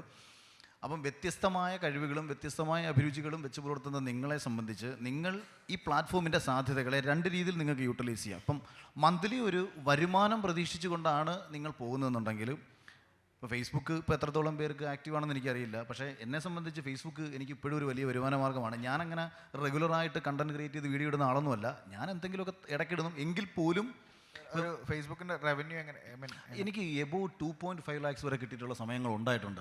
പക്ഷേ ഒരിക്കലും ഞാൻ ഫേസ്ബുക്കിന് വേണ്ടി വീഡിയോ ഇടാൻ വേണ്ടി വീഡിയോ ചെയ്തിട്ടില്ല. ഞാൻ ഇപ്പോഴും ചെയ്യാറില്ല. കാരണം ഞാൻ ആഗ്രഹിക്കുന്നത് അതല്ലാത്തതുകൊണ്ടാണ് കേട്ടോ. ഞാൻ ഇതിൻ്റെ സാധ്യതകളെ വലിയ രീതിയിൽ പറയുമ്പോഴും ഞാൻ എന്താകണമെന്നുള്ള എൻ്റെ ഒരു തീരുമാനം ഉണ്ടായതുകൊണ്ടാണ്. കാരണം 2015 തന്നെ ഞാൻ ഫേസ്ബുക്കിൽ ലൈവും മറ്റും ഇടും. അന്ന് എൻ്റെ പ്രൊഫൈലിൽ നിന്ന് ഇതിന് അത്യാവശ്യം റീച്ച് കിട്ടും. ഞാൻ പറഞ്ഞൊരു 50,000 ഒക്കെ അന്ന് റീച്ച് കിട്ടും 2014 സമയത്ത്. അപ്പോൾ അന്ന് ഈ ബാംഗ്ലൂരൊക്കെ വർക്ക് ചെയ്യുന്ന, ഇപ്പം നമുക്കന്ന് ഡേറ്റ വളരെ കുറവാണല്ലോ, ചിലർക്ക് മറന്നുപോലും പോയി കാണും. 248 രൂപയായിരുന്നു 1 GB ഡേറ്റയ്ക്ക് അന്നത്തെ റേറ്റ്. അപ്പോൾ ഈ 1 GB ഡേറ്റ 248 രൂപയ്ക്ക് ചാർജ് ചെയ്ത് കാശുണ്ടാക്കാനെന്നുള്ള സാധ്യത, യൂട്യൂബിൽ വീഡിയോ കാണാനൊന്നും ഞാനും ശ്രമിച്ചിട്ടൊന്നുമില്ല. അതുകൊണ്ട് തന്നെ എനിക്ക് യൂട്യൂബിൻ്റെ സാധ്യതകളൊന്നും ഞാൻ ആ സമയത്ത് അന്വേഷിച്ചില്ല. പക്ഷേ അന്ന് എൻ്റെ ബാംഗ്ലൂരുള്ള കുറച്ച് സുഹൃത്തുക്കൾ പറഞ്ഞു, എടാ നീ നന്നായിട്ട് സംസാരിക്കും, നീ ഒരു യൂട്യൂബ് ചാനൽ തുടങ്ങും, നിനക്ക് വ്ളോഗറൊക്കെ ആയിക്കൂടെ? അപ്പോൾ ഞാൻ പറഞ്ഞു, വ്ളോഗറോ, എൻ്റെ പാടൊക്കെ പോടാ. അതായത് ആരെങ്കിലും എന്നെ കാണുമ്പോൾ പറഞ്ഞില്ല, മൊബൈലിനകത്ത് കയറുന്ന കുണകുണമെന്ന് പറയുന്ന ഒരുത്തനല്ല പോകുന്നതെന്ന്. എനിക്കങ്ങനെ കേൾക്കാൻ ഇഷ്ടമല്ലായിരുന്നു അന്ന്. അങ്ങനെ ഞാനത് ശ്രദ്ധിക്കുന്നില്ല. ഇവർ വീണ്ടും എന്നോട് ഇത് പറയും. അപ്പോൾ എൻ്റെ വീഡിയോ മറ്റുള്ളവരെടുത്തിടുന്നു, അവർക്ക് അതിനെക്കാട്ടി റീച്ച് കിട്ടുന്നു. അതിപ്പോഴും ഇപ്പോൾ എൻ്റെ യൂട്യൂബിന് മോണിറ്റൈസേഷൻ ഇല്ല കേട്ടോ. കാര്യം എൻ്റെ വീഡിയോ മറ്റു പലരും എടുത്തിട്ട് യൂട്യൂബ് എന്നോട് പറഞ്ഞു ഇത് നിങ്ങളല്ലെന്ന്. 2-3 പ്രാവശ്യം ഐഡൻറ്റിറ്റി സംശയിച്ചിട്ട് യൂട്യൂബ് എൻ്റെ മോണിറ്റൈസേഷൻ എടുത്ത് കളഞ്ഞു. പക്ഷേ എനിക്ക് പ്രശ്നമില്ല. കാര്യം അതല്ല എൻ്റെ ഒരു ഫോക്കസ്. ഞാൻ ആഗ്രഹിക്കുന്നൊരു മേഖല അതല്ലാത്തതുകൊണ്ട്. പക്ഷേ ഇടയ്ക്ക് സംസാരിക്കുന്നു എന്നുള്ളതേ ഉള്ളൂ, വല്ലപ്പോഴും പറയേണ്ട വിഷയങ്ങൾ പറയുന്നു എന്നുള്ളതേ ഉള്ളൂ. പക്ഷേ നിങ്ങൾക്ക് ഓരോരുത്തരെയും സംബന്ധിച്ചും കഴിഞ്ഞ ഒരാഴ്ച മുമ്പ് നമ്മളെ അടുത്ത്, ഞാൻ ഇപ്പം അയാളുടെ പേര് പറയുന്നില്ല, പക്ഷേ ഒരു ഗെയിമർ, അയാളുടെ ഇത്ര രൂപ വരുമാനമുണ്ട് എന്ന് പറഞ്ഞ ഒരു സംഭവം നമ്മൾ കേട്ടല്ലോ. അപ്പോൾ എൻ്റെ ഒരു സുഹൃത്ത് V-Ships എന്ന് പറയുന്ന കമ്പനിയുടെ ഓൾ ഇന്ത്യ ഹെഡാണ്. ഷിപ്പിങ്ങിൽ വേൾഡിലെ ഏറ്റവും വലിയ കമ്പനിയാണ്. അവരാണ് ഏറ്റവും കൂടുതൽ കപ്പൽ. എൻ്റെ ഈ സുഹൃത്തിന് തന്നെ 600 കപ്പൽ പുള്ളിക്ക് മാനേജ് ചെയ്യണം. അറൗണ്ട് ഒരു 2 lakh പുള്ളിയുടെ സാലറി. അപ്പോൾ ഇവൻ പറയുന്നത്, എടാ ഈ ലോകം മൊത്തം കിടക്കുന്ന 10-600 കപ്പലും മാനേജ് ചെയ്ത് പല രാജ്യത്തുള്ളവന്മാരെയും കിടന്ന് വിളിച്ച് ഇവിടെ നിന്ന് പ്രാന്ത് പിടിച്ചിട്ട് മാസം കിട്ടുന്നിട്ട് എനിക്ക് നല്ലൊരു വണ്ടി പോലും ഇപ്പോഴും എടുക്കണമെന്നുള്ള ചിന്തകളിലേക്ക് പറ്റുന്നില്ല. അവനൊരു കിയ സെൽറ്റോസാണ് ഇപ്പം നിലവിൽ യൂസ് ചെയ്യുന്നത്. ഒരു നല്ല വണ്ടി പോലും എടുക്കണമെന്ന് വെച്ച് കഴിഞ്ഞാൽ മാസത്തെ അവിടുത്തെ ചിലവ്, വീട്ടിലെ ചിലവ്, ഹോം ലോണ്, വണ്ടിയുടെ അടവ് എല്ലാം കൂടെ വരുമ്പോഴത്തേക്ക് പുള്ളി പറഞ്ഞ് പഠിച്ചതേ അബദ്ധമായിപ്പോയി. അതെന്താണെന്ന് വെച്ചാൽ ഈ 1980 ജീവിച്ച എൻ്റെ അച്ഛനും അമ്മയും 2000 പഠിച്ച എന്നോട് 2020 കുറിച്ച് പറയുക. ഇതാണ് രസം. ഇവിടാണ് പാളിപ്പോകുന്നത്. അതായത് ഇവർ ചിന്തിക്കുന്നത് ഇവരെ ഒരു കാലഘട്ടത്തിൽ ജീവിച്ച കാലഘട്ടത്തിലെ ബുദ്ധിമുട്ടുകൾ, പ്രശ്നങ്ങൾ അതെൻ്റെ മക്കൾക്കുണ്ടാവരുത്. പണ്ട് കാക്കാ ബെൽറ്റിനടിച്ച് കാക്കയും കുടിച്ച് ഇട്ട് തിന്ന് കപ്പയും പുഴുങ്ങി എടുത്ത് വൈകുന്നേരം വന്നിരുന്ന് ഇടിച്ച് കുത്തി നിന്ന്, എൻ്റെ ഭഗവാനെ എൻ്റെ കുഞ്ഞിന് വൈകുന്നേരം 2 കപ്പയുടെ കൂട്ടത്തിൽ ഇച്ചിരി ചുട്ട 2 മുളകെങ്കിലും കൂടാതെ ഉള്ളിയെങ്കിലും കിട്ടണേ എന്ന് പ്രാർത്ഥിക്കുന്ന അച്ഛനും അമ്മയും 2000 ജീവിക്കുന്ന മകനോട് 2020 നീ വളർന്ന് വലുതായി കഴിഞ്ഞാൽ എന്താകണമെന്നിരുന്ന് ഉപദേശിച്ചു കൊടുക്കുക. ഇതാണ് ഇവിടുത്തെ കേരളത്തിലൊരു മെയിൻ പ്രശ്നം. പക്ഷേ ഇന്നത്തെ തലമുറ അച്ഛൻ്റെ അമ്മയടുത്തും പറഞ്ഞു കൊടുത്തുകൊണ്ടിരിക്കുന്നുണ്ട് 2030 എന്താകുമെന്ന്. 2010 ഈ മൊബൈൽ ഫോണ്, ഇപ്പം ഞാൻ 2007 സമയത്താണ് ഞാൻ ആദ്യമായിട്ട് മൊബൈൽ വാങ്ങുന്നത്. ഞാൻ ട്യൂട്ടോറിയൽ പഠിപ്പിക്കാൻ പോയി, ചെറിയ പൈസയൊക്കെ കിട്ടി. ഫ്ലൈ എന്ന് പറയുന്നൊരു കമ്പനി അന്നുണ്ടായിരുന്നു, ഫ്ലൈ എന്ന് പറഞ്ഞിട്ട്. അപ്പം ചൈനീസ് ഫോണുകൾ, അതായത് ലോക്കൽ ചൈനീസ് ഫോണുകൾ ഇറങ്ങിക്കഴിഞ്ഞതിന് ശേഷം ചൈനീസിൻ്റെ ബ്രാൻഡുകളെ തന്നെ കുറച്ച് ബ്രാൻഡാക്കി വെച്ചുകൊണ്ട് ഈ കാർബണും മൈക്രോമാക്സ് എന്നൊക്കെ പറഞ്ഞിട്ട് അന്ന് വരുന്നതിന് തൊട്ട് മുമ്പ് ഭയങ്കര രസമുള്ള ഡിസൈനുള്ള ഫോണായിരുന്നു ഈ ഫ്ലൈ എന്ന് പറഞ്ഞിട്ട്, ഒരു ഫുൾ ടച്ചിൽ. അത് ഞാൻ പഠിപ്പിക്കുന്ന പിള്ളേരത്തൊക്കെ പറഞ്ഞിട്ട് നമ്മളന്ന് വാങ്ങുന്നു.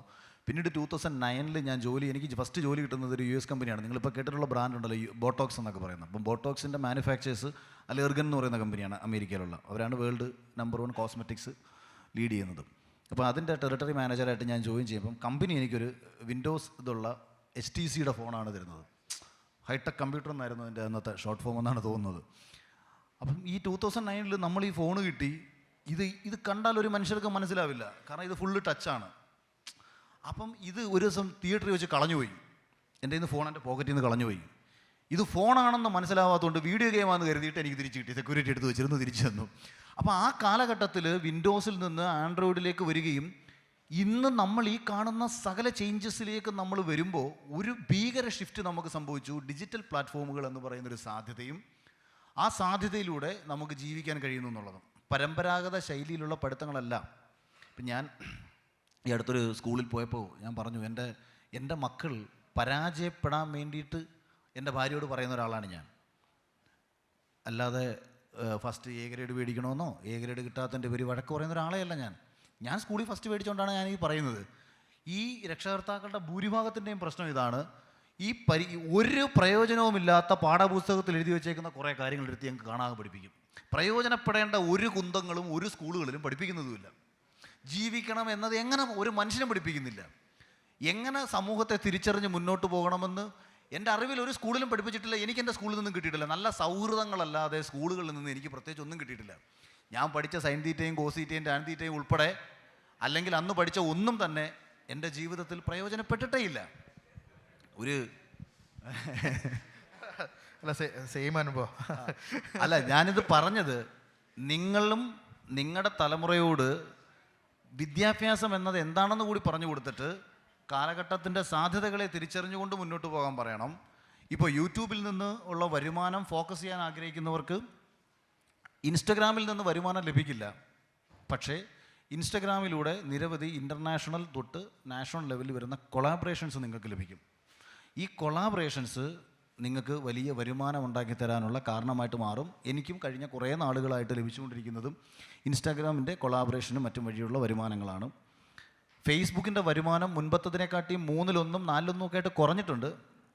പക്ഷേ എങ്കിൽ പോലും ഒരു പർട്ടിക്കുലർ സ്ഥലത്ത് പോയി രാവിലെ മുതൽ വൈകുന്നേരം വരെ ജോലി ചെയ്ത് ഒരു മാസം അധ്വാനിച്ചുണ്ടാക്കുന്നതിനെക്കാട്ടിയും കൂടുതൽ തുക നിങ്ങൾക്ക് ഒരു ക്രിയേറ്റീവായിട്ട് ആൾക്കാരെ രസിപ്പിക്കത്തക്ക കണ്ടൻറ്റ് ചെയ്യാൻ ശേഷിയുണ്ടെങ്കിൽ അതിന് വ്യത്യസ്തമായിട്ടുള്ള ഓഡിയൻസിനെ ഈ പ്ലാറ്റ്ഫോം തന്നെ തരികയും നിങ്ങൾ ആ മേഖലയിൽ വളരാനുള്ള സാധ്യതയും ഒക്കെ നിങ്ങൾക്ക് മുന്നിലുണ്ട് എന്നത് കൂടിയാണ് പറയാൻ ആഗ്രഹിക്കുന്നത്. നേരത്തെ പറഞ്ഞതിൽ ഒന്ന് ആഡ് ഓൺ ചെയ്യാം. അപ്പം ആക്ച്വലി എപ്പോഴും നിങ്ങൾ ടോം നമ്മളെ ഒരു ഫ്രണ്ടാണ് ജെയിൻ. അപ്പോൾ ടോം പറയുന്നത് information is on your finger tips. അത് പഠിപ്പിക്കാൻ കോളേജിലേക്ക് ആരും വരുത്തണ്ട. ഇതൊരു ഹോൾ എക്സ്പീരിയൻസ് ആണ് നേരത്തെ പറഞ്ഞ മാതിരി. അപ്പോൾ actually summit of future is basically ഇവർക്ക് കിട്ടുന്ന വലിയൊരു ഓപ്പർച്യൂണിറ്റീസ് ആണ് മീറ്റിംഗ് അക്രോസ് ദ പീപ്പിൾ, ആളുകളുടെ എക്സ്പീരിയൻസ് ഷെയറിങ്, ലേണിങ്. കാരണം ഇനി എന്തായാലും ഇൻഫർമേഷൻസ്, കാരണം ടീച്ചേഴ്സിന് പഠിപ്പിച്ചു തന്നിട്ടൊന്നും കാര്യമില്ല. കാരണം ടീച്ചേഴ്സ് പറയുന്നതിൻ്റെ 10 ഇരട്ടി ഇൻഫർമേഷൻസ് നോളജുള്ള ആളുകളായിരിക്കും ഇവിടെ ഇരിക്കുന്ന ഓരോ കുട്ടികളും. Because there every moment every sec അപ്പോൾ അടിച്ചു നോക്കും ഗൂഗിളിൽ. നേരത്തെ പറഞ്ഞ മാതിരി ഇനി പഠിക്കണ്ടെന്നല്ല കേട്ടോ, ഒരു സെഷൻ കഴിഞ്ഞ് പോയതിനു ശേഷം തെറ്റിദ്ധരിക്കപ്പെടരുത്. ഡോക്ടർ ആവണമെങ്കിൽ പഠിച്ചേ പറ്റൂ, വക്കീലാവണമെങ്കിൽ പഠിച്ചേ പറ്റൂ, എഞ്ചിനീയർ ആവണമെങ്കിൽ പഠിച്ചേ പറ്റൂ. ഞാൻ പറഞ്ഞത് കഴിവുള്ള ഒരുവൻ, നന്നായി പാടുന്നൊരുത്തന് പഠിക്കാൻ കഴിവില്ലെങ്കിൽ അവനെ ചടിച്ച് പഠിപ്പിക്കാതെ അവനോട് പാടാൻ പറയുക. അതായത് മുംബൈയിൽ ഒരു സ്കൂളിൽ നന്നായി ക്രിക്കറ്റ് കളിച്ചുകൊണ്ടിരുന്നൊരു കുട്ടിയെ പഠിപ്പിച്ച് ഡോക്ടറാക്കാൻ പോയി കഴിഞ്ഞാൽ അവൻ ചെയ്യുന്ന എല്ലാ സർജറിയും അവൻ പേഷ്യൻസിനെ കൊല്ലും. പകരം അവനുമായിട്ട് ബാറ്റ് എടുത്ത് കൊടുത്താൽ അവൻ ചിലപ്പോൾ ലോകം അറിയുന്ന സച്ചിൻ ടെണ്ടുൽക്കറെ പോലെ ആരെങ്കിലുമൊക്കെ ആയി മാറും. ഞാൻ അതാണ് ഉദ്ദേശിച്ചത്. നാളെ പോയിട്ട് അല്ല അത് ഞാനീ പറഞ്ഞത് തെറ്റിദ്ധരിക്കപ്പെടരുത്. പഠിക്കരുത് എന്നല്ല പറഞ്ഞത്. പഠിക്കുന്നതിനോടൊപ്പം നിങ്ങൾ നിങ്ങളുടെ കഴിവുകളെയും കൂടെ തിരിച്ചറിഞ്ഞാൽ, അതാ പറഞ്ഞത്. ഇപ്പം പഠിച്ച് കിട്ടേണ്ട ജോലികളുണ്ടല്ലോ. നിങ്ങൾക്കൊരു കളക്ടർ ആവണം, നിങ്ങൾ ഡിഗ്രി വരെ പഠിച്ചാൽ മതി. കളക്ടർ ആവണം, നിങ്ങൾ ഡിഗ്രി വരെ പഠിച്ചാൽ മതി. പക്ഷേ അതിനുശേഷം കളക്ടർ ആവാൻ എന്ത് വേണം എന്നുള്ളത് പഠിക്കണം. ഒരു സാധാരണ BA കാരനായാലും നിങ്ങൾക്ക് സിവിൽ സർവീസ് എഴുതി പാസ്സാവാം. അതിന് നിങ്ങൾ MA എടുക്കേണ്ട, ഡോക്ടറേറ്റ് എടുക്കേണ്ട, MPhil എടുക്കേണ്ട, ഒന്നും എടുക്കണ്ട. പക്ഷേ ഡിഗ്രി കഴിഞ്ഞിട്ട് കളക്ടർ ആവാൻ എന്ത് വേണം, അതിനുള്ള കാര്യങ്ങൾ പഠിക്കണം. ഞാൻ പണ്ട് സിവിൽ സർവീസിൻ്റെ കോച്ചിങ് ക്ലാസ്സിന് പോയപ്പോൾ അന്നത്തെ കൊല്ലം കളക്ടർ അദ്ദേഹം പറഞ്ഞതാണ്, അദ്ദേഹത്തെക്കാട്ടിയും അറിവുള്ള നിരവധി ആൾക്കാരെ അദ്ദേഹം കണ്ടിട്ടുണ്ട്. പക്ഷേ അവർക്കാർക്കും സിവിൽ സർവീസ് കിട്ടിയിട്ടില്ല. കാരണം സിവിൽ സർവീസിന് എന്ത് പഠിക്കണമെന്നത് അവർക്കറിയത്തില്ല, ബാക്കിയുള്ളതെല്ലാം പഠിച്ചു വെച്ചു. അതുകൊണ്ട് നിങ്ങൾക്ക് എന്താകണമെന്ന് നിങ്ങൾ ആഗ്രഹിക്കുന്നോ അതിനു വേണ്ടി പഠിക്കണം, അതിനു വേണ്ടിയുള്ള യൂണിവേഴ്സിറ്റികൾ തിരഞ്ഞെടുക്കണം, അതിനു വേണ്ടി മുന്നോട്ട് കൊണ്ടുപോകണം. അതല്ല പഠിക്കണ്ട, ഇടി കൂടാനാണ് ആഗ്രഹമെങ്കിൽ ഇടിച്ചേക്കുക, വഴി കിടക്കുന്നവനെയല്ല. ബോക്സിംഗ് റിങ്ങിൽ ഇടിക്കുക, മെഡൽ വാങ്ങുക, രാജ്യത്തിൻ്റെ അഭിമാനമാക്കുക. അനി ഞാൻ ഇടിച്ചേക്കാൻ പറഞ്ഞിട്ട് നാളെ ഇറങ്ങി ഇടിക്കാൻ നിൽക്കരുത്. എന്ത് നെഗറ്റീവിനെയും നമുക്ക് പോസിറ്റീവാക്കി മാറ്റാൻ പറ്റുമെന്നാണ് ഞാൻ പറഞ്ഞത്. നിങ്ങളുടെ ഏറ്റവും മോശം കഴിവിനെയും നിങ്ങൾക്ക് ഏറ്റവും മികച്ച ഒന്നാക്കി മാറ്റാൻ കഴിയും. പക്ഷേ അതിന് നിങ്ങൾ തിരിച്ചറിയണം, നിങ്ങളെ പഠിപ്പിക്കുന്നവർ തിരിച്ചറിയണം, സമൂഹം തിരിച്ചറിയണം.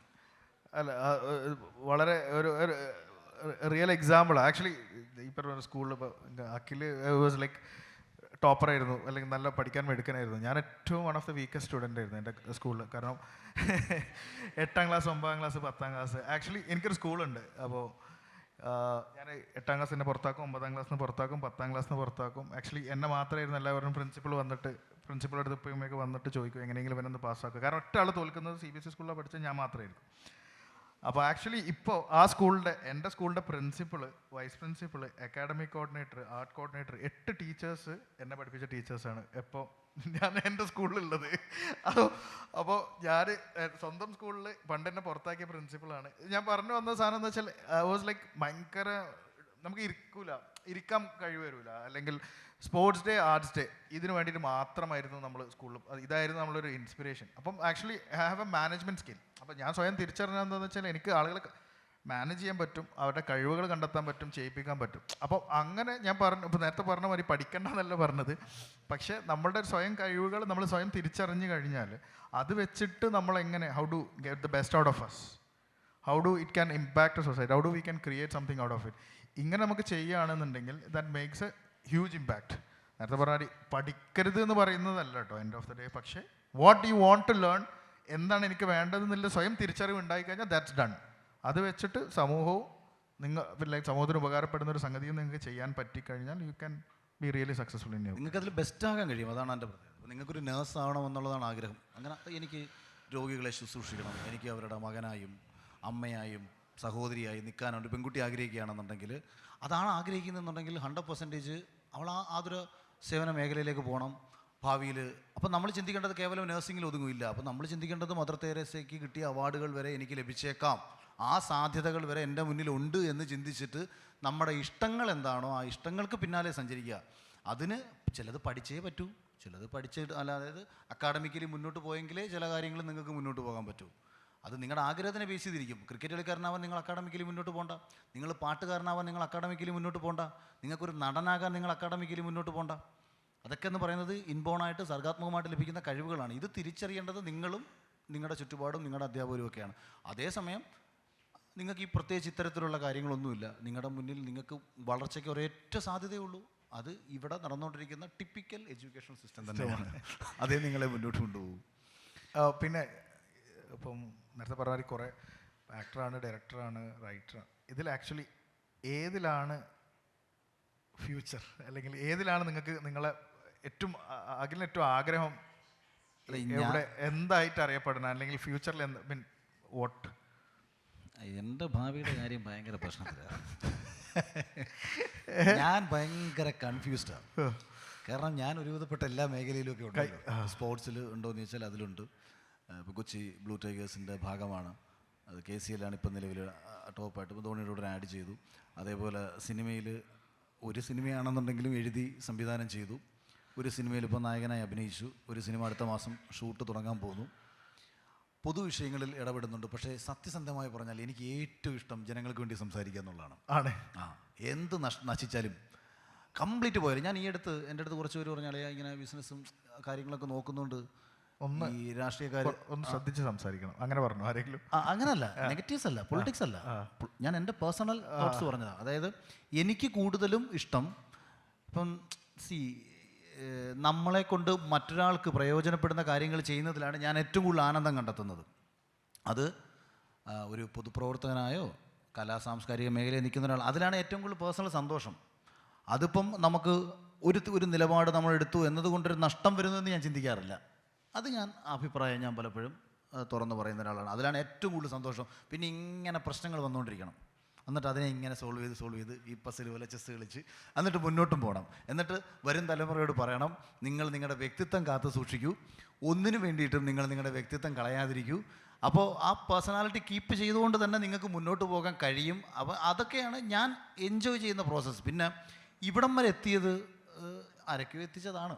അത് ദേവദൂതൻ സിനിമയിൽ ലാലേട്ടൻ്റെ ഒപ്പം ആരോ ഉണ്ടെന്നൊക്കെ പറയത്തില്ലേ, അങ്ങനെ ഞാൻ വെറുതെ അങ്ങ് വിശ്വസിക്കുക. നമ്മളെ മുന്നോട്ട് നയിക്കാൻ, നമ്മളെ അപകടത്തിൽ നിന്ന് രക്ഷിക്കാൻ ആരോ ഒരാൾ എവിടൊക്കെയോ ഉണ്ടാവും. അന്ധവിശ്വാസത്തിൻ്റെയും യുക്തിയില്ലായ്മയുടെയും ഒന്നുമല്ല, നല്ല യുക്തിവാദിയൊക്കെ തന്നെയാണ്. പക്ഷേ ഞാൻ ഒന്നിനെ തള്ളിക്കളയാത്ത ഒരാളുമാണ്. ഞാൻ വിശ്വാസങ്ങളെ തള്ളിപ്പറയത്തില്ല ഒരിക്കലും, വിശ്വാസിയാണ്. പക്ഷേ യുക്തി കലർന്ന ഒരു വിശ്വാസം കീപ്പ് ചെയ്യുന്നുണ്ട്. എൻ്റെ പേഴ്സണൽ മുന്നോട്ടുള്ള പോക്ക് പലപ്പോഴും എവിടെയോ ആരോ എനിക്ക് വേണ്ടി ഒരു സ്പേസ് ഒഴിച്ചിട്ടിട്ടുണ്ട്, അവിടേക്ക് എന്നെ കൊണ്ട് എത്തിച്ചിരിക്കും എന്ന വിശ്വാസത്തിൽ. പക്ഷേ ഞാൻ ചെയ്യേണ്ട ജോലി ചെയ്തുകൊണ്ടേയിരിക്കുന്നു. ഞാൻ ചെയ്യേണ്ട ജോലി ചെയ്തെങ്കിലേ നമുക്ക് അവിടെ എത്താൻ പറ്റൂ. അതുകൊണ്ട് ചെയ്യേണ്ട ജോലികൾ ഭംഗിയായി ചെയ്യുന്നു. ഒഴിച്ചിട്ട കസേരകൾ നമുക്കായി കാത്തിരിക്കുമെന്ന പ്രതീക്ഷയോടെ. ഈ പ്രശ്നങ്ങൾ ഉണ്ടാക്കുക, അത് സോൾവ് ചെയ്യുക, ഈ രസം എന്ന് മുതലാണ് അനുഭവിച്ചു ആ തുടങ്ങിയത്? കുട്ടിക്കാലം തൊട്ടേ ഉണ്ട്. അതായിരിക്കും ചിലപ്പോൾ ബിഗ് ബോസിലെ സക്സസിന്റെ വലിയൊരു അല്ല, അങ്ങനെ തന്നെ. അത് അവിടെ പ്രശ്നങ്ങൾ ഉണ്ടാക്കുക, സോൾവ് ചെയ്തായിരുന്നല്ലോ പരിപാടി. അല്ല അതല്ല, പക്ഷെ ബിഗ് ബോസിൽ ഒരു സക്സസ് ആവാനുള്ള മെയിൻ റീസൺ എനിക്ക് തോന്നുന്നത് എന്നെ കുറച്ചുകൂടെ ജനം തിരിച്ചറിഞ്ഞതുകൊണ്ടാണ്. എന്താണെന്നറിയൂലേ, ഇപ്പം നിങ്ങൾക്ക് ഒരുപാട് ഇഷ്ടപ്പെടുന്ന സിനിമാ നടന്മാരുണ്ട്, രാഷ്ട്രീയ നേതാക്കന്മാരുണ്ട്. രാഷ്ട്രീയ നേതാക്കന്മാരെ മാറ്റി വയ്ക്കാം, നമ്മുടെ സ്പോർട്സിൽ ആൾക്കാരുണ്ട്. ഈ ഇഷ്ടം നിങ്ങൾക്ക് അവസാനിക്കാൻ ഒരൊറ്റ നിമിഷം മതി. നിങ്ങൾക്ക് ഇഷ്ടമല്ലാത്തൊരു വിഷയത്തിൽ അവരൊരു അഭിപ്രായം പറഞ്ഞാൽ മതി. എന്ന് ഒരു പൊതുവിഷയത്തിൽ ഒരു അഭിപ്രായം ഇവരാരെങ്കിലും പറയുന്നോ അന്ന് ഇവരോടുള്ള ഇഷ്ടം നമുക്ക് അവസാനിക്കും. അതുകൊണ്ടാണ് ഇവരാരും തന്നെ ഇത്തരം വിഷയങ്ങളിൽ അഭിപ്രായം പറയാതിരിക്കുന്നത്. അതാണ് നേരത്തെ ചോദിച്ചത്. ഇപ്പം ഞാൻ സിനിമയിൽ തന്നെ നിൽക്കണമെന്ന് ചോദിച്ചാൽ സിനിമയിലൊക്കെ നിൽക്കാം, പക്ഷേ എനിക്ക് ഈ അഭിപ്രായം പറഞ്ഞുകൊണ്ട് നിൽക്കാൻ പറ്റുമോ? ഞാൻ ഒരു രാഷ്ട്രീയ പാർട്ടിക്ക് വേണ്ടിയിട്ട് സംസാരിക്കാത്തതിൻ്റെ കാര്യം, എല്ലാ രാഷ്ട്രീയ പാർട്ടിക്കും ശരിയുണ്ട്, എല്ലാ രാഷ്ട്രീയ പാർട്ടിക്കും തെറ്റുമുണ്ട്. അപ്പോൾ തെറ്റ് എന്നുള്ളത് തെറ്റെന്ന് പറയണം, ശരി എന്നുള്ളത് ശരിയെന്ന് പറയണം. ഇന്നൊരു പർട്ടിക്കുലർ രാഷ്ട്രീയ പാർട്ടിയുടെ ശരി കാണുമ്പോൾ എനിക്ക് ശരിയെന്ന് തോന്നിയാൽ ഞാനത് ശരിയെന്ന് പറയും. അപ്പം വേറെ രണ്ടുപേരും ചെന്നിട്ട് ഇപ്പം ലവറുടെ കൂടാ, അത് കഴിഞ്ഞിട്ട് വേറൊരു രാഷ്ട്രീയ പാർട്ടിയുടെ ശരി കണ്ടാൽ അതും ശരികളെ ശരിയായും തെറ്റിനെ തെറ്റായിട്ടും പറഞ്ഞുകൊണ്ടും മുന്നോട്ട് പോകുക. ഇതൊക്കെയാണ് എൻ്റെ ഒരു പേഴ്സണൽ കാര്യങ്ങൾ. എനിക്ക് തോന്നുന്നു നമുക്കിനിപ്പോൾ ഒരു വിരാട്ടൊരു ഇൻട്രാക്ഷനിലേക്ക് പോകണമെങ്കിൽ എന്തെങ്കിലും കുറച്ചുകൂടെ രസകരമായാലും ചോദിക്കാൻ, ക്വസ്റ്റ്യൻസ് ചോദിക്കാം. ഒരു will go for an interaction. എണീറ്റൊന്ന് ചോദിച്ചോളൂ, ചെറിയ ഹാളല്ലേ, നമുക്ക് കേൾക്കാം. എന്തും ചോദിക്കാം. Do we have any questions? ഉറപ്പായിട്ടും ഒരുപാട് ചോദ്യങ്ങൾ ഇവിടെ ചോദിക്കാനുണ്ട്, പക്ഷെ കുറച്ച് പേർക്കൊക്കെ ഹെസിറ്റേഷൻ ആണ് തോന്നുന്നു. So please, if anybody has any questions. ചോദ്യങ്ങൾ ചോദിക്കാനുള്ള ധൈര്യമെങ്കിലും ഉണ്ടാവണം കേട്ടോ. മിനിമം. അത് വിമർശിച്ചിട്ടായാലും വേണ്ടിയില്ല. പണ്ട് രജനികാന്ത് അദ്ദേഹത്തിൻ്റെ ആക്ടിങ് ക്ലാസ് ഒക്കെ കഴിഞ്ഞിട്ട് കെ ബാലചന്ദ്രൻ എന്ന് പറയുന്ന അന്നത്തെ ഇന്ത്യൻ സിനിമയിലെ ഏറ്റവും വലിയ സംവിധായകനാണ് അന്നത്തെ ഏറ്റവും ലാസ്റ്റ് സെഷനിൽ ഇവർക്ക് വേണ്ടി സംസാരിക്കാൻ വരുന്നത്. ഇവർ കുട്ടികളാണ്. അപ്പം ഈ അപ്പോൾ ഇദ്ദേഹം ഇതിനൊക്കെ സ്പീച്ചൊക്കെ കഴിഞ്ഞിട്ട് നിങ്ങൾക്ക് എന്തെങ്കിലും ചോദ്യങ്ങൾ ചോദിക്കാനുണ്ടോ എന്ന് ചോദിച്ചു. അപ്പോൾ അന്നത്തെ ശിവാജി റാവു ഗേക്വാദ് പുള്ളി എണീച്ചെന്ന് ഒരു ചോദ്യം ചോദിച്ചു. Sir, what you expect from an actor apart from his acting? അപ്പം കെ ബാലചന്ദ്രൻ പറഞ്ഞു, ഒരു നടികൻ സ്ക്രീനിൽ മുന്നിൽ ക്യാമറയ്ക്ക് മുന്നിൽ മട്ടും താൻ നടികനായിരിക്കണം. ഇതാണ് കെ ബാലചന്ദ്രൻ ശിവാജി റാവു ഗേക്വാദ് എന്ന് പറയുന്ന രജനീകാന്തിനുണ്ട് അന്നത്തെ ചോദ്യത്തിന് കൊടുത്ത മറുപടി. അദ്ദേഹമായിരുന്നു, കെ ബാലചന്ദ്രൻ ആയിരുന്നു പിന്നീട് ഇദ്ദേഹത്തിന് ആദ്യമായി സിനിമയിൽ അവസരം കൊടുത്തത്. കമൽഹാസൻ്റെ പടത്തിലൊരു ചെറിയ വേഷം. തൻ്റെ ഗുരു അദ്ദേഹമാണ് പേര് മാറ്റുന്നതും, രജനീകാന്ത് എന്ന പേരിടുന്നതും കെ ബാലചന്ദ്രൻ ആയിരുന്നു. തൻ്റെ ഗുരുവിൻ്റെ മുഖത്ത് നിന്ന് കേട്ട ആദ്യത്തെ വാചകം, ഒരു നടികൻ ക്യാമറയ്ക്ക് മുന്നിൽ മട്ടും താൻ നടികനായിരിക്കണമെന്ന് കേട്ട ആ മനുഷ്യൻ അങ്ങനെ തന്നെ ജീവിച്ചതും. നമ്മളിന്ന് കാണുന്ന രജനീകാന്തിനെ ക്യാമറയ്ക്ക് മുന്നിൽ മാത്രമേ അദ്ദേഹത്തെ നമ്മൾ കാണുന്ന സൂപ്പർ സ്റ്റാർ പദവിയിൽ കണ്ടിട്ടുള്ളൂ. പുറമേയൊക്കെ അയാൾ പച്ചയായ മനുഷ്യനായി ജീവിച്ചത് അന്നത്തെ ആ ചോദ്യവും ആ ചോദ്യത്തിൽ നിന്ന് കിട്ടിയ ഉത്തരത്തെ ഉൾക്കൊണ്ടതുകൊണ്ടുമാണ്. ചിലപ്പോൾ ചോദ്യങ്ങൾ നിങ്ങൾക്ക് പ്രയോജനപ്പെട്ടേക്കും, ചിലപ്പോൾ എനിക്ക് പ്രയോജനപ്പെട്ടേക്കും, അല്ലെങ്കിൽ ഇദ്ദേഹത്തിന് പ്രയോജനപ്പെട്ടേക്കും. ഇനി നമുക്ക് ആർക്കും പ്രയോജനപ്പെട്ടില്ലെങ്കിൽ ജെയിൻ യൂണിവേഴ്സിറ്റിക്കെങ്കിലും പ്രയോജനപ്പെടട്ടെ. ചോദിക്കൂ. So yes, any questions? ഇത്രയും നേരം ചിരിച്ചിട്ട്. Okay, please, can we please pass with the mic? ഈ മൈക്ക് ചോദിച്ചോളൂ, കുഴപ്പമില്ല. അവിടെ മൈക്ക്.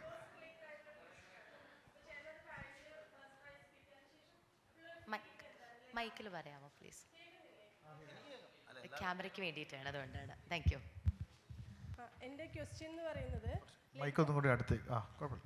ഓക്കെ, ബിഗ് ബോസ് കഴിഞ്ഞിറങ്ങിയതിന് ശേഷം ലൈക്ക് ഫസ്റ്റ് വന്ന ഫീൽ എന്താ? ലൈക്ക് നമുക്ക് എന്ത് കഴിക്കണം അല്ലെങ്കിൽ ആരെ മീറ്റ് ചെയ്യണം, ഒരു 100 days അതിനകത്ത് നിന്നതല്ലേ, അപ്പോൾ ആ ഒരു ഫീലിങ്സ് എന്തായിരുന്നു കഴിഞ്ഞിറങ്ങിയതിന് ശേഷമുള്ളത്? അല്ല, അത് ഒരു ഭയങ്കര വല്ലാത്തൊരു ഫീലാണ്. അത് എങ്ങനെ പറഞ്ഞറിയിക്കാൻ പറ്റില്ല. അതെന്തെന്ന് വെച്ചാൽ, ഞാൻ ബിഗ് ബോസിൽ പോകുന്നു എന്ന് എൻ്റെ നാട്ടിലെ കുറച്ച് സുഹൃത്തുക്കളുടെ അടുത്തൊക്കെ ഇങ്ങനെ കാഷ്വലി പറഞ്ഞു. പിന്നെ പോടാ തള്ളാതാ, ഇത് ഇച്ചിരി പരിഹാസം. കാര്യം ബിഗ് ബോസ് അവർക്ക് ഇഷ്ടമായതുകൊണ്ടൊന്നുമല്ല, ഇവർ 10 രൂപ കിട്ടിയാലോ എന്ന് വിചാരിച്ചിട്ടാ. ഒരു ദിവസം ശമ്പളം ഉണ്ടല്ലോ, ഇതിന് ഒരു ദിവസം ഇത്ര ശമ്പളം കൂടി ഉണ്ടല്ലോ. ഇങ്ങനെ ഞാൻ എൻ്റെ നാട്ടിൽ കോട്ടാത്തല എന്ന് പറയുന്ന നാട്ടിൽ പോകുന്നതിന് 2 ദിവസം മുൻപ് ഒറ്റയ്ക്കാണ് ഇരിക്കുന്നത്. ഒരു വായനശാല മില്ലിലെ തടിപ്പുറത്ത് ഞങ്ങളെല്ലാം ഇങ്ങനെ ഒറ്റയ്ക്കിരിക്കുകയായിരുന്നു. ഇവിടെ നിന്ന് ഞാൻ പോകുന്നു, കൊച്ചിയിൽ വരുന്നു. അപ്പോൾ വൈഫും പിള്ളേരും, ഞാൻ ലക്ഷ്മിയും പിള്ളേരെയും പറയുന്നത് തിരിച്ചു വരവ് എന്താണെന്ന് ഒരു ഐഡിയ ഇല്ല. എറണാകുളത്തെ ഫ്ലാറ്റൊക്കെ വിട്ടു, വീട്ടിൽ പോയി താമസമോ. ആരെങ്കിലും ചോദിച്ചാൽ പിള്ളേരെ നാട്ടിൽ പഠിപ്പിക്കാൻ വേണ്ടി നമ്മൾ എറണാകുളത്ത് നിന്ന് വന്നെന്ന് പറഞ്ഞാൽ മതി. കാരണം തിരിച്ചു വരുമ്പോൾ കാശുണ്ടാകുമോ ഇല്ലയോ, രക്ഷപ്പെടുമോ ഒരു ഐഡിയ ഇല്ലല്ലോ. ഇതിൽ പോയിട്ടുള്ള ഒന്നുകിൽ രക്ഷപ്പെടും, ഒന്നുകിൽ നശിക്കും. എൻ്റെ ഒരു സ്വഭാവത്തിന് നാട്ടുകാർ എന്നെ കൂടുതൽ വെറുക്കും, ഇങ്ങനെയൊക്കെ ചിന്തിച്ചിട്ടാണ് ഞാൻ പോകുന്നത്. അതുകൊണ്ടാണ് അവിടം തൊട്ട് ചിലപ്പോൾ ഇതൊന്ന് എക്സ്പ്ലെയിൻ ചെയ്തെങ്കിൽ അതിനൊരു കാവ്യാത്മകമായ ഭംഗിയുള്ളൂ. അവിടെ നിന്ന് ഈ ബിഗ് ബോസിനകത്ത് കയറുന്നതിന് തൊട്ട് മുന്നേ ഉള്ള ഒരു 6 മണിക്കൂർ 7 മണിക്കൂർ സമയമാണ് ഞാൻ ഏറ്റവും കൂടുതൽ ബുദ്ധിമുട്ടുള്ളൊരു നിമിഷം. എന്താണെന്ന് വെച്ചാൽ ക്യാരവാനിൽ നമ്മളെ കൊണ്ടിരുത്തിയിട്ടും മൊബൈൽ ഫോൺ മേടിച്ചുകൊണ്ട് പോകുന്നൊരു മൊമെൻ്റ് ഉണ്ടായിരുന്നു. മരിച്ചു. ഒറ്റയ്ക്ക് ഒരു ക്യാരവാനകത്തിരിക്കുക, ഒരു മനുഷ്യൻ കോണ്ടാക്ട് ചെയ്യാനില്ല, ഒരു കുന്തവും കയ്യിലില്ല, പുറം ലോകവുമായിട്ടുള്ള പരിപൂർണ ബന്ധവും അവസാനിച്ചിരിക്കുന്നു. അത് വല്ലാത്തൊരവസ്ഥയാണ്. നിങ്ങൾക്കത് എങ്ങനെ പറഞ്ഞാലത് മനസ്സിലാവുമെന്ന് എനിക്കറിയില്ല. ഈ മൊബൈൽ ഫോൺ കയ്യിൽ നിന്ന് പോയതോടുകൂടി അയ്യോ, കാര്യം ഇങ്ങനെയൊക്കെയാണ് ചിന്തിക്കുന്നത്. ഇനി ഞാൻ ബിഗ് ബോസിൽ കയറി എനിക്ക് വല്ലതും പറ്റി ഞാൻ പടിയാവുമോ, ഇനി ഞാൻ തിരിച്ച് നാട്ടിൽ വരുമ്പം അവിടെ കണ്ട പലരും നാട്ടിലുണ്ടാവുമോ, ഇങ്ങനെ പല ചിന്തകൾ അനാവശ്യമായിട്ട് കയറുന്നു. അങ്ങനെ ഇവർ വിളിക്കുന്നില്ലല്ലോ. എൻ്റെ ഇൻട്രൊഡക്ഷൻ നമ്മളെ ഈ ലാലേട്ടൻ വിളിക്കുന്നതുവരെയുള്ളൊരു 6 മണിക്കൂർ ക്യാരവാനിൽ ഇങ്ങനെ വെറുതെ ഇരിക്കുകയല്ലേ. എനിക്ക് ഭ്രാന്ത് പിടിക്കുകയാണ്. എന്നിട്ട് ഞാൻ അവിടെ എൻ്റെ ഹോട്ടലിൻ്റെ ചാവി, ഈ കാർഡ് എൻ്റെ പോക്കറ്റിൽ ഇരിപ്പുണ്ടായിരുന്നു. ഞാൻ ആദ്യം അത് നടുക്കൂടെ ഒന്ന് ഒടിച്ചു, എന്നിട്ട് പിന്നെ ഒന്നുകൂടെ ഒടിച്ചു. ഇതിട്ട് ഒടിച്ചൊടിച്ച് ഞാനൊരു 10-20 പീസാക്കി, കുഞ്ഞു പീസ്. എന്നിട്ട് ഓരോ പീസും എടുത്ത് വെച്ച് കളിക്കുക, എന്നിട്ട് വരയ്ക്കുന്നു. എന്തൊക്കെയോ ചെയ്ത് കയറി ബിഗ് ബോസിനകത്ത് കയറി അവിടെ എന്തൊക്കെയോ കാട്ടിക്കൂട്ടി 100 ദിവസം കഴിഞ്ഞ് ഈ ഞാൻ പുറത്തേക്ക് ഇറങ്ങി വരുമ്പോൾ കണ്ണ് മൂടി കെട്ടിട്ടാണ് നമ്മളെ ഈ ഫിനാലയിലേക്ക് ഇങ്ങനെ കൊണ്ടുപോകുന്നത്. അപ്പോൾ ആ വരവിൽ തന്നെ, അതായത് ഇതിൻ്റെ ടീം അംഗങ്ങളായിട്ടുള്ളവർക്ക് എല്ലാവർക്കും ഞാനാണ് വിന്നറാന്ന്, അല്ലെങ്കിൽ നമുക്ക് ഫാൻസ് അവിടെയും ഭയങ്കരമായിട്ട് ആയി കഴിഞ്ഞല്ലോ. അപ്പോൾ അവിടെ തൊട്ടേ ഇങ്ങനെ ഒരു ഭയങ്കര ആരവവും ആർപ്പ് വിളിയും ഒക്കെ നമുക്ക് കേൾക്കാം. അത് നമുക്ക് കണ്ണ് കെട്ടിയൊക്കെയാണ്, പക്ഷെ നമുക്ക് അറിയാൻ പറ്റുന്നു പലരും നമ്മളെ വന്ന് പിടിക്കുന്നു, ആരെയൊക്കെയോ ബൗൺസേഴ്സ് പിടിച്ച് മാറ്റുന്നു. അവിടുന്ന് കയറി ആൻ്റണി പെരുമ്പാവൂർ എന്നെ വന്ന് കണ്ടിട്ട് പെട്ടെന്ന് കെട്ടിപ്പിടിച്ചിട്ട് പറഞ്ഞു, മോനെ ഗംഭീരമാണ് കേട്ടോ, നമുക്ക് കാണണം എന്ന് പറഞ്ഞു. ഓക്കെ, സന്തോഷം. അത് കഴിഞ്ഞിട്ട് അദ്ദേഹം വീണ്ടും കയറി വരുന്നു, നിന്നെ ഒന്നുകൂടെ ഒന്ന് കെട്ടിപ്പിടിക്കട്ടെ.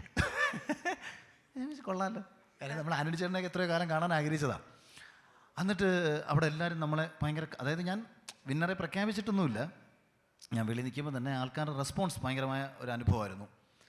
അത് കഴിഞ്ഞ് ഞാൻ നാട്ടിലേക്ക് വരുന്നതാണ്. ഞാൻ ഈ പറഞ്ഞില്ലേ, ഞാൻ തിരിച്ചു പോകുമ്പം ഒറ്റയ്ക്കിരിക്കുകയാണ്, ഓരോരുത്തർ തടിപ്പുറത്ത് ഒറ്റയ്ക്കിരുന്ന് ആലോചിച്ചുകൊണ്ടിരിക്കുന്ന ഞാൻ തിരിച്ചു വരുമ്പം അടൂര് മുതൽ കൊട്ടാരക്കര വരെ റോഡ് ഷോ ആണ്.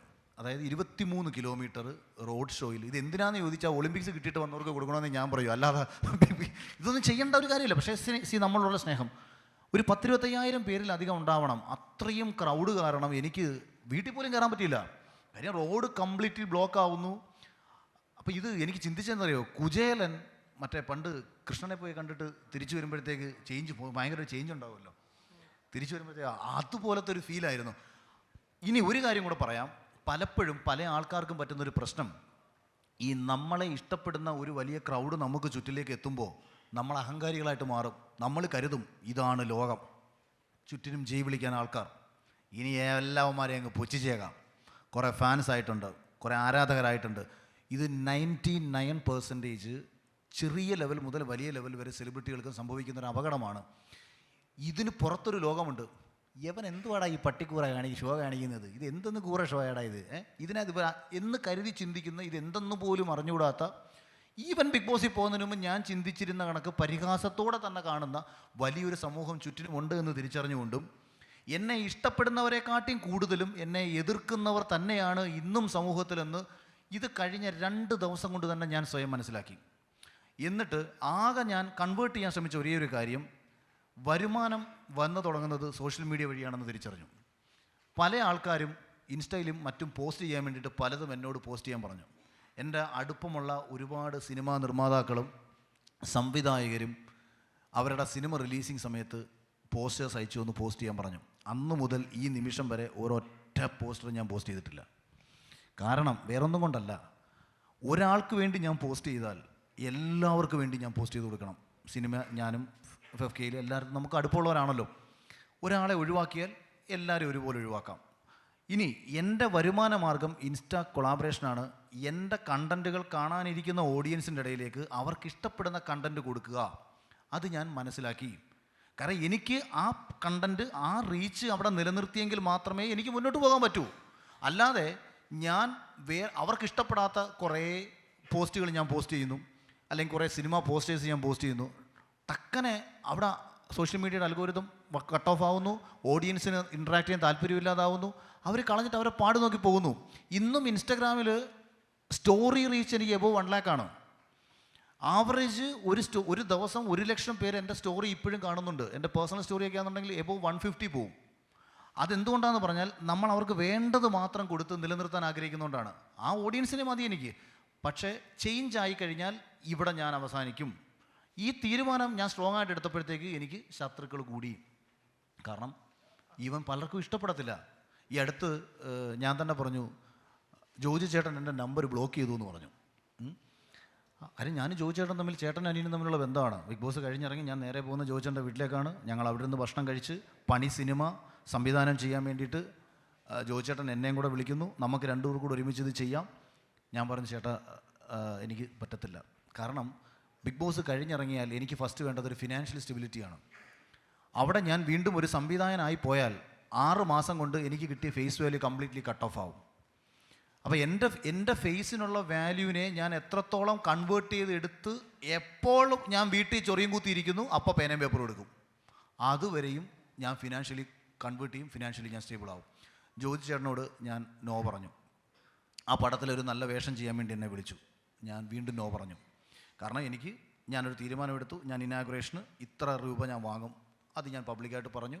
അതേ റേറ്റിൽ തന്നെ കുറേ പ്രോഗ്രാംസ് കിട്ടി. അവിടെ നിന്ന് ഞാൻ പറഞ്ഞ ഈ ഡിസിഷൻ കുറേ പേരെ വെറുപ്പിച്ചിട്ടുണ്ട് കേട്ടോ. കുറേ പേര് എൻ്റെ ശത്രുക്കളായിട്ടുണ്ട്. പിന്നീട് അതായത് പണി സിനിമയ്ക്ക് തന്നെ ഞാൻ പോയിട്ട് പൂജയ്ക്ക് നിലവിളക്ക് കൊളുത്തി ഞാൻ പിന്നീട് ജോയിച്ചേട്ടൻ എന്നെ ബ്ലോക്ക് ചെയ്തപ്പോൾ എനിക്ക് വിഷമം തോന്നി. പിന്നീട് അതേ ജോയിച്ചേട്ടൻ തന്നെ പറഞ്ഞു, എടാ നിൻ്റെ വളർച്ചയിൽ ഞാനൊരു ബുദ്ധിമുട്ടാവുന്നില്ല. അപ്പം അദ്ദേഹം പറഞ്ഞ പല കാര്യങ്ങളും എനിക്ക് ആ സമയത്ത് ചെയ്തു കൊടുക്കാൻ പറ്റിയില്ല. മറ്റു പലരും പറഞ്ഞത് ചെയ്തു കൊടുക്കാൻ പറ്റിയില്ല. കാരണം ഇന്ന് ഒരുപാട് പേര് പേഴ്സണലി സഹായങ്ങൾ ചോദിച്ച് എന്നെ വിളിക്കാറുണ്ട്. ഇത് കൊടുക്കണമെങ്കിൽ എൻ്റെ കൈ പൈസ വേണം. എൻ്റെ കൈ പൈസ വേണമെങ്കിൽ ഞാൻ മുന്നോട്ട് പോകണം. ഞാൻ നശിച്ചാൽ എൻ്റെ ഒപ്പം നശിക്കുന്നത് എന്നെ പ്രതീക്ഷിക്കുന്ന കുറേ ആൾക്കാർ കൂടിയാണ്. അതുകൊണ്ട് തീരുമാനങ്ങൾ കൂടി സ്ട്രോങ് ആയിട്ട് ഞാൻ എടുക്കാറുണ്ട്. അത് ഇതിനെ കറക്റ്റ് കൺവേർട്ട് ചെയ്തതാണ്. ഇപ്പോഴും ഏകദേശം ബിഗ് ബോസ് ഒക്കെ കഴിഞ്ഞ് 2 വർഷങ്ങൾ കഴിഞ്ഞും ഞാൻ ഇന്ന് ഇവിടെ ഇരുന്ന് നിങ്ങളോട് സംസാരിക്കുന്നെങ്കിൽ, അല്ലെങ്കിൽ എന്നെ ഇതിലേക്ക് വിളിക്കാൻ തോന്നിയിട്ടുണ്ടെന്നുണ്ടെങ്കിൽ, ഇപ്പം മറ്റന്നാൾ അപ്പോളോ ഹോസ്പിറ്റലിൻ്റെ പ്രോഗ്രാമിന് ഞാൻ നാളെ ഇപ്പോൾ ബാംഗ്ലൂർ പോവുകയാണ്. അത് കാരണം ഇതുകൊണ്ടാണ്. കിട്ടിയ അവസരത്തെ വളരെ ഫലപ്രദമായും കൃത്യമായിട്ടും യൂട്ടിലൈസ് ചെയ്ത് മുന്നോട്ട് പോയതാണ്. നിങ്ങളുടെ മുന്നിലും ഈ ചോദ്യത്തിന് ഇത്രയും ഞാൻ ഡീറ്റെയിൽ ആയിട്ട് ഉത്തരം പറഞ്ഞത് വേറൊന്നും കൊണ്ടല്ല. ഇത് നല്ലൊരു ചോദ്യമായിരുന്നു. കാരണം നമ്മുടെ മുന്നിൽ അവസരങ്ങൾ ഒരു തവണയെ ചിലപ്പം അത് ദൈവമായിക്കോട്ടെ മറ്റൊരാളായിക്കോട്ടെ ആരായാലും വെച്ച് തരൂ. ഒരിക്കലേ നമുക്ക് അവസരം കിട്ടൂ. ആ അവസരത്തെ എത്രയും ഫലപ്രദമായും മനോഹരമായും നിങ്ങൾ ഉപയോഗിക്കുന്നു, നിങ്ങളുടെ ലൈഫ് അത്രയും മനോഹരമായിട്ട് മുന്നോട്ട് പോകും. അതിന് വേണ്ടിയിട്ടാണ് ഇത്രയും ഡീറ്റെയിൽ ആയിട്ട് പറഞ്ഞത്. അത് രസകരമായിട്ടുള്ള ഒരു അനുഭവം ആയതുകൊണ്ടാണ് പറഞ്ഞത്. Thank you. Alright, I'm pretty sure കാര്യം അഖിലിൻ്റെ സംസാരം കേട്ടുകൊണ്ടിരുന്നാൽ നമുക്ക് ഒരിക്കലും നിർത്താൻ തോന്നില്ല. There's a lot of things he's communicating in, like ഒരു ഒറ്റ ചോദ്യം മതി. ആ ഒരു ചോദ്യത്തിൽ തന്നെ he's covering multiple dimensions and like it was such a great pleasure listening to him. അല്ലെ നമുക്കിതിപ്പോൾ നമ്മുടെ 5ാമത്തെ ട്രാക്കാണ്, I mean 4ാമത്തെ ട്രാക്കാണ്. And like there have been multiple sessions that have been happening here all these days. But I'm pretty sure ഇത്രയും happy ആയിട്ട് ഇത്രയും interested ആയിട്ടുള്ള ഒരു entire ഓഡിയൻസിനെ hook ചെയ്ത ഒരു session, it must be this. So thank you so much to the both of you for this wonderful session. And may I now very, very happily request the presence of Sri Jijen P. Kurian, the Honorable Assistant Professor of the School of Design, Jain deemed to be University, to kindly join with us. ഇന്ന് ഈ ഒരു വേദിയിൽ നമ്മളുടെ ഈ ഒരു creative ട്രാക്കിലെ ഈ ഒരു creative strong presence ആയി മാറിയതിനുള്ള സ്നേഹം, നമ്മളുടെ appreciations and the deep respect അറിയിക്കുന്നതിനായി and may I humbly request both our moderator as well as our wonderful speaker, both Aftabika as well as Mr. Akhil Mara, to kindly accept this token of appreciation from our end. And mighty people, let us put our hands together for all the ideas we have put onto the stage. And yes, ഇന്നത്തെ ഈ ഒരു entire കോൺവെർസേഷനിൽ the best to takeaways, never lose yourself, always നമ്മളുടെ പേഴ്സണാലിറ്റിക്ക് വേണ്ടിയിട്ട് നമ്മളുടെ personality hold ചെയ്തുകൊണ്ടുള്ള ഒരു ലൈഫ് മോൾഡ് ചെയ്യാൻ നമുക്ക് ശ്രമിക്കാം. And always the opportunities come only once in your life time, so make the best out of it.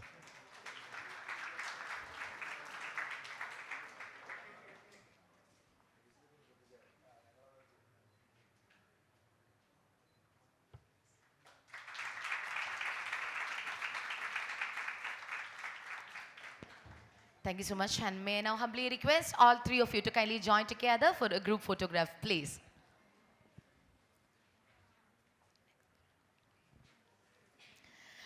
All right, so with that, I guess without any further delay, we shall move ahead to the next session. Once again, thank you so much for such a great, thought-inspiring session, the both of you.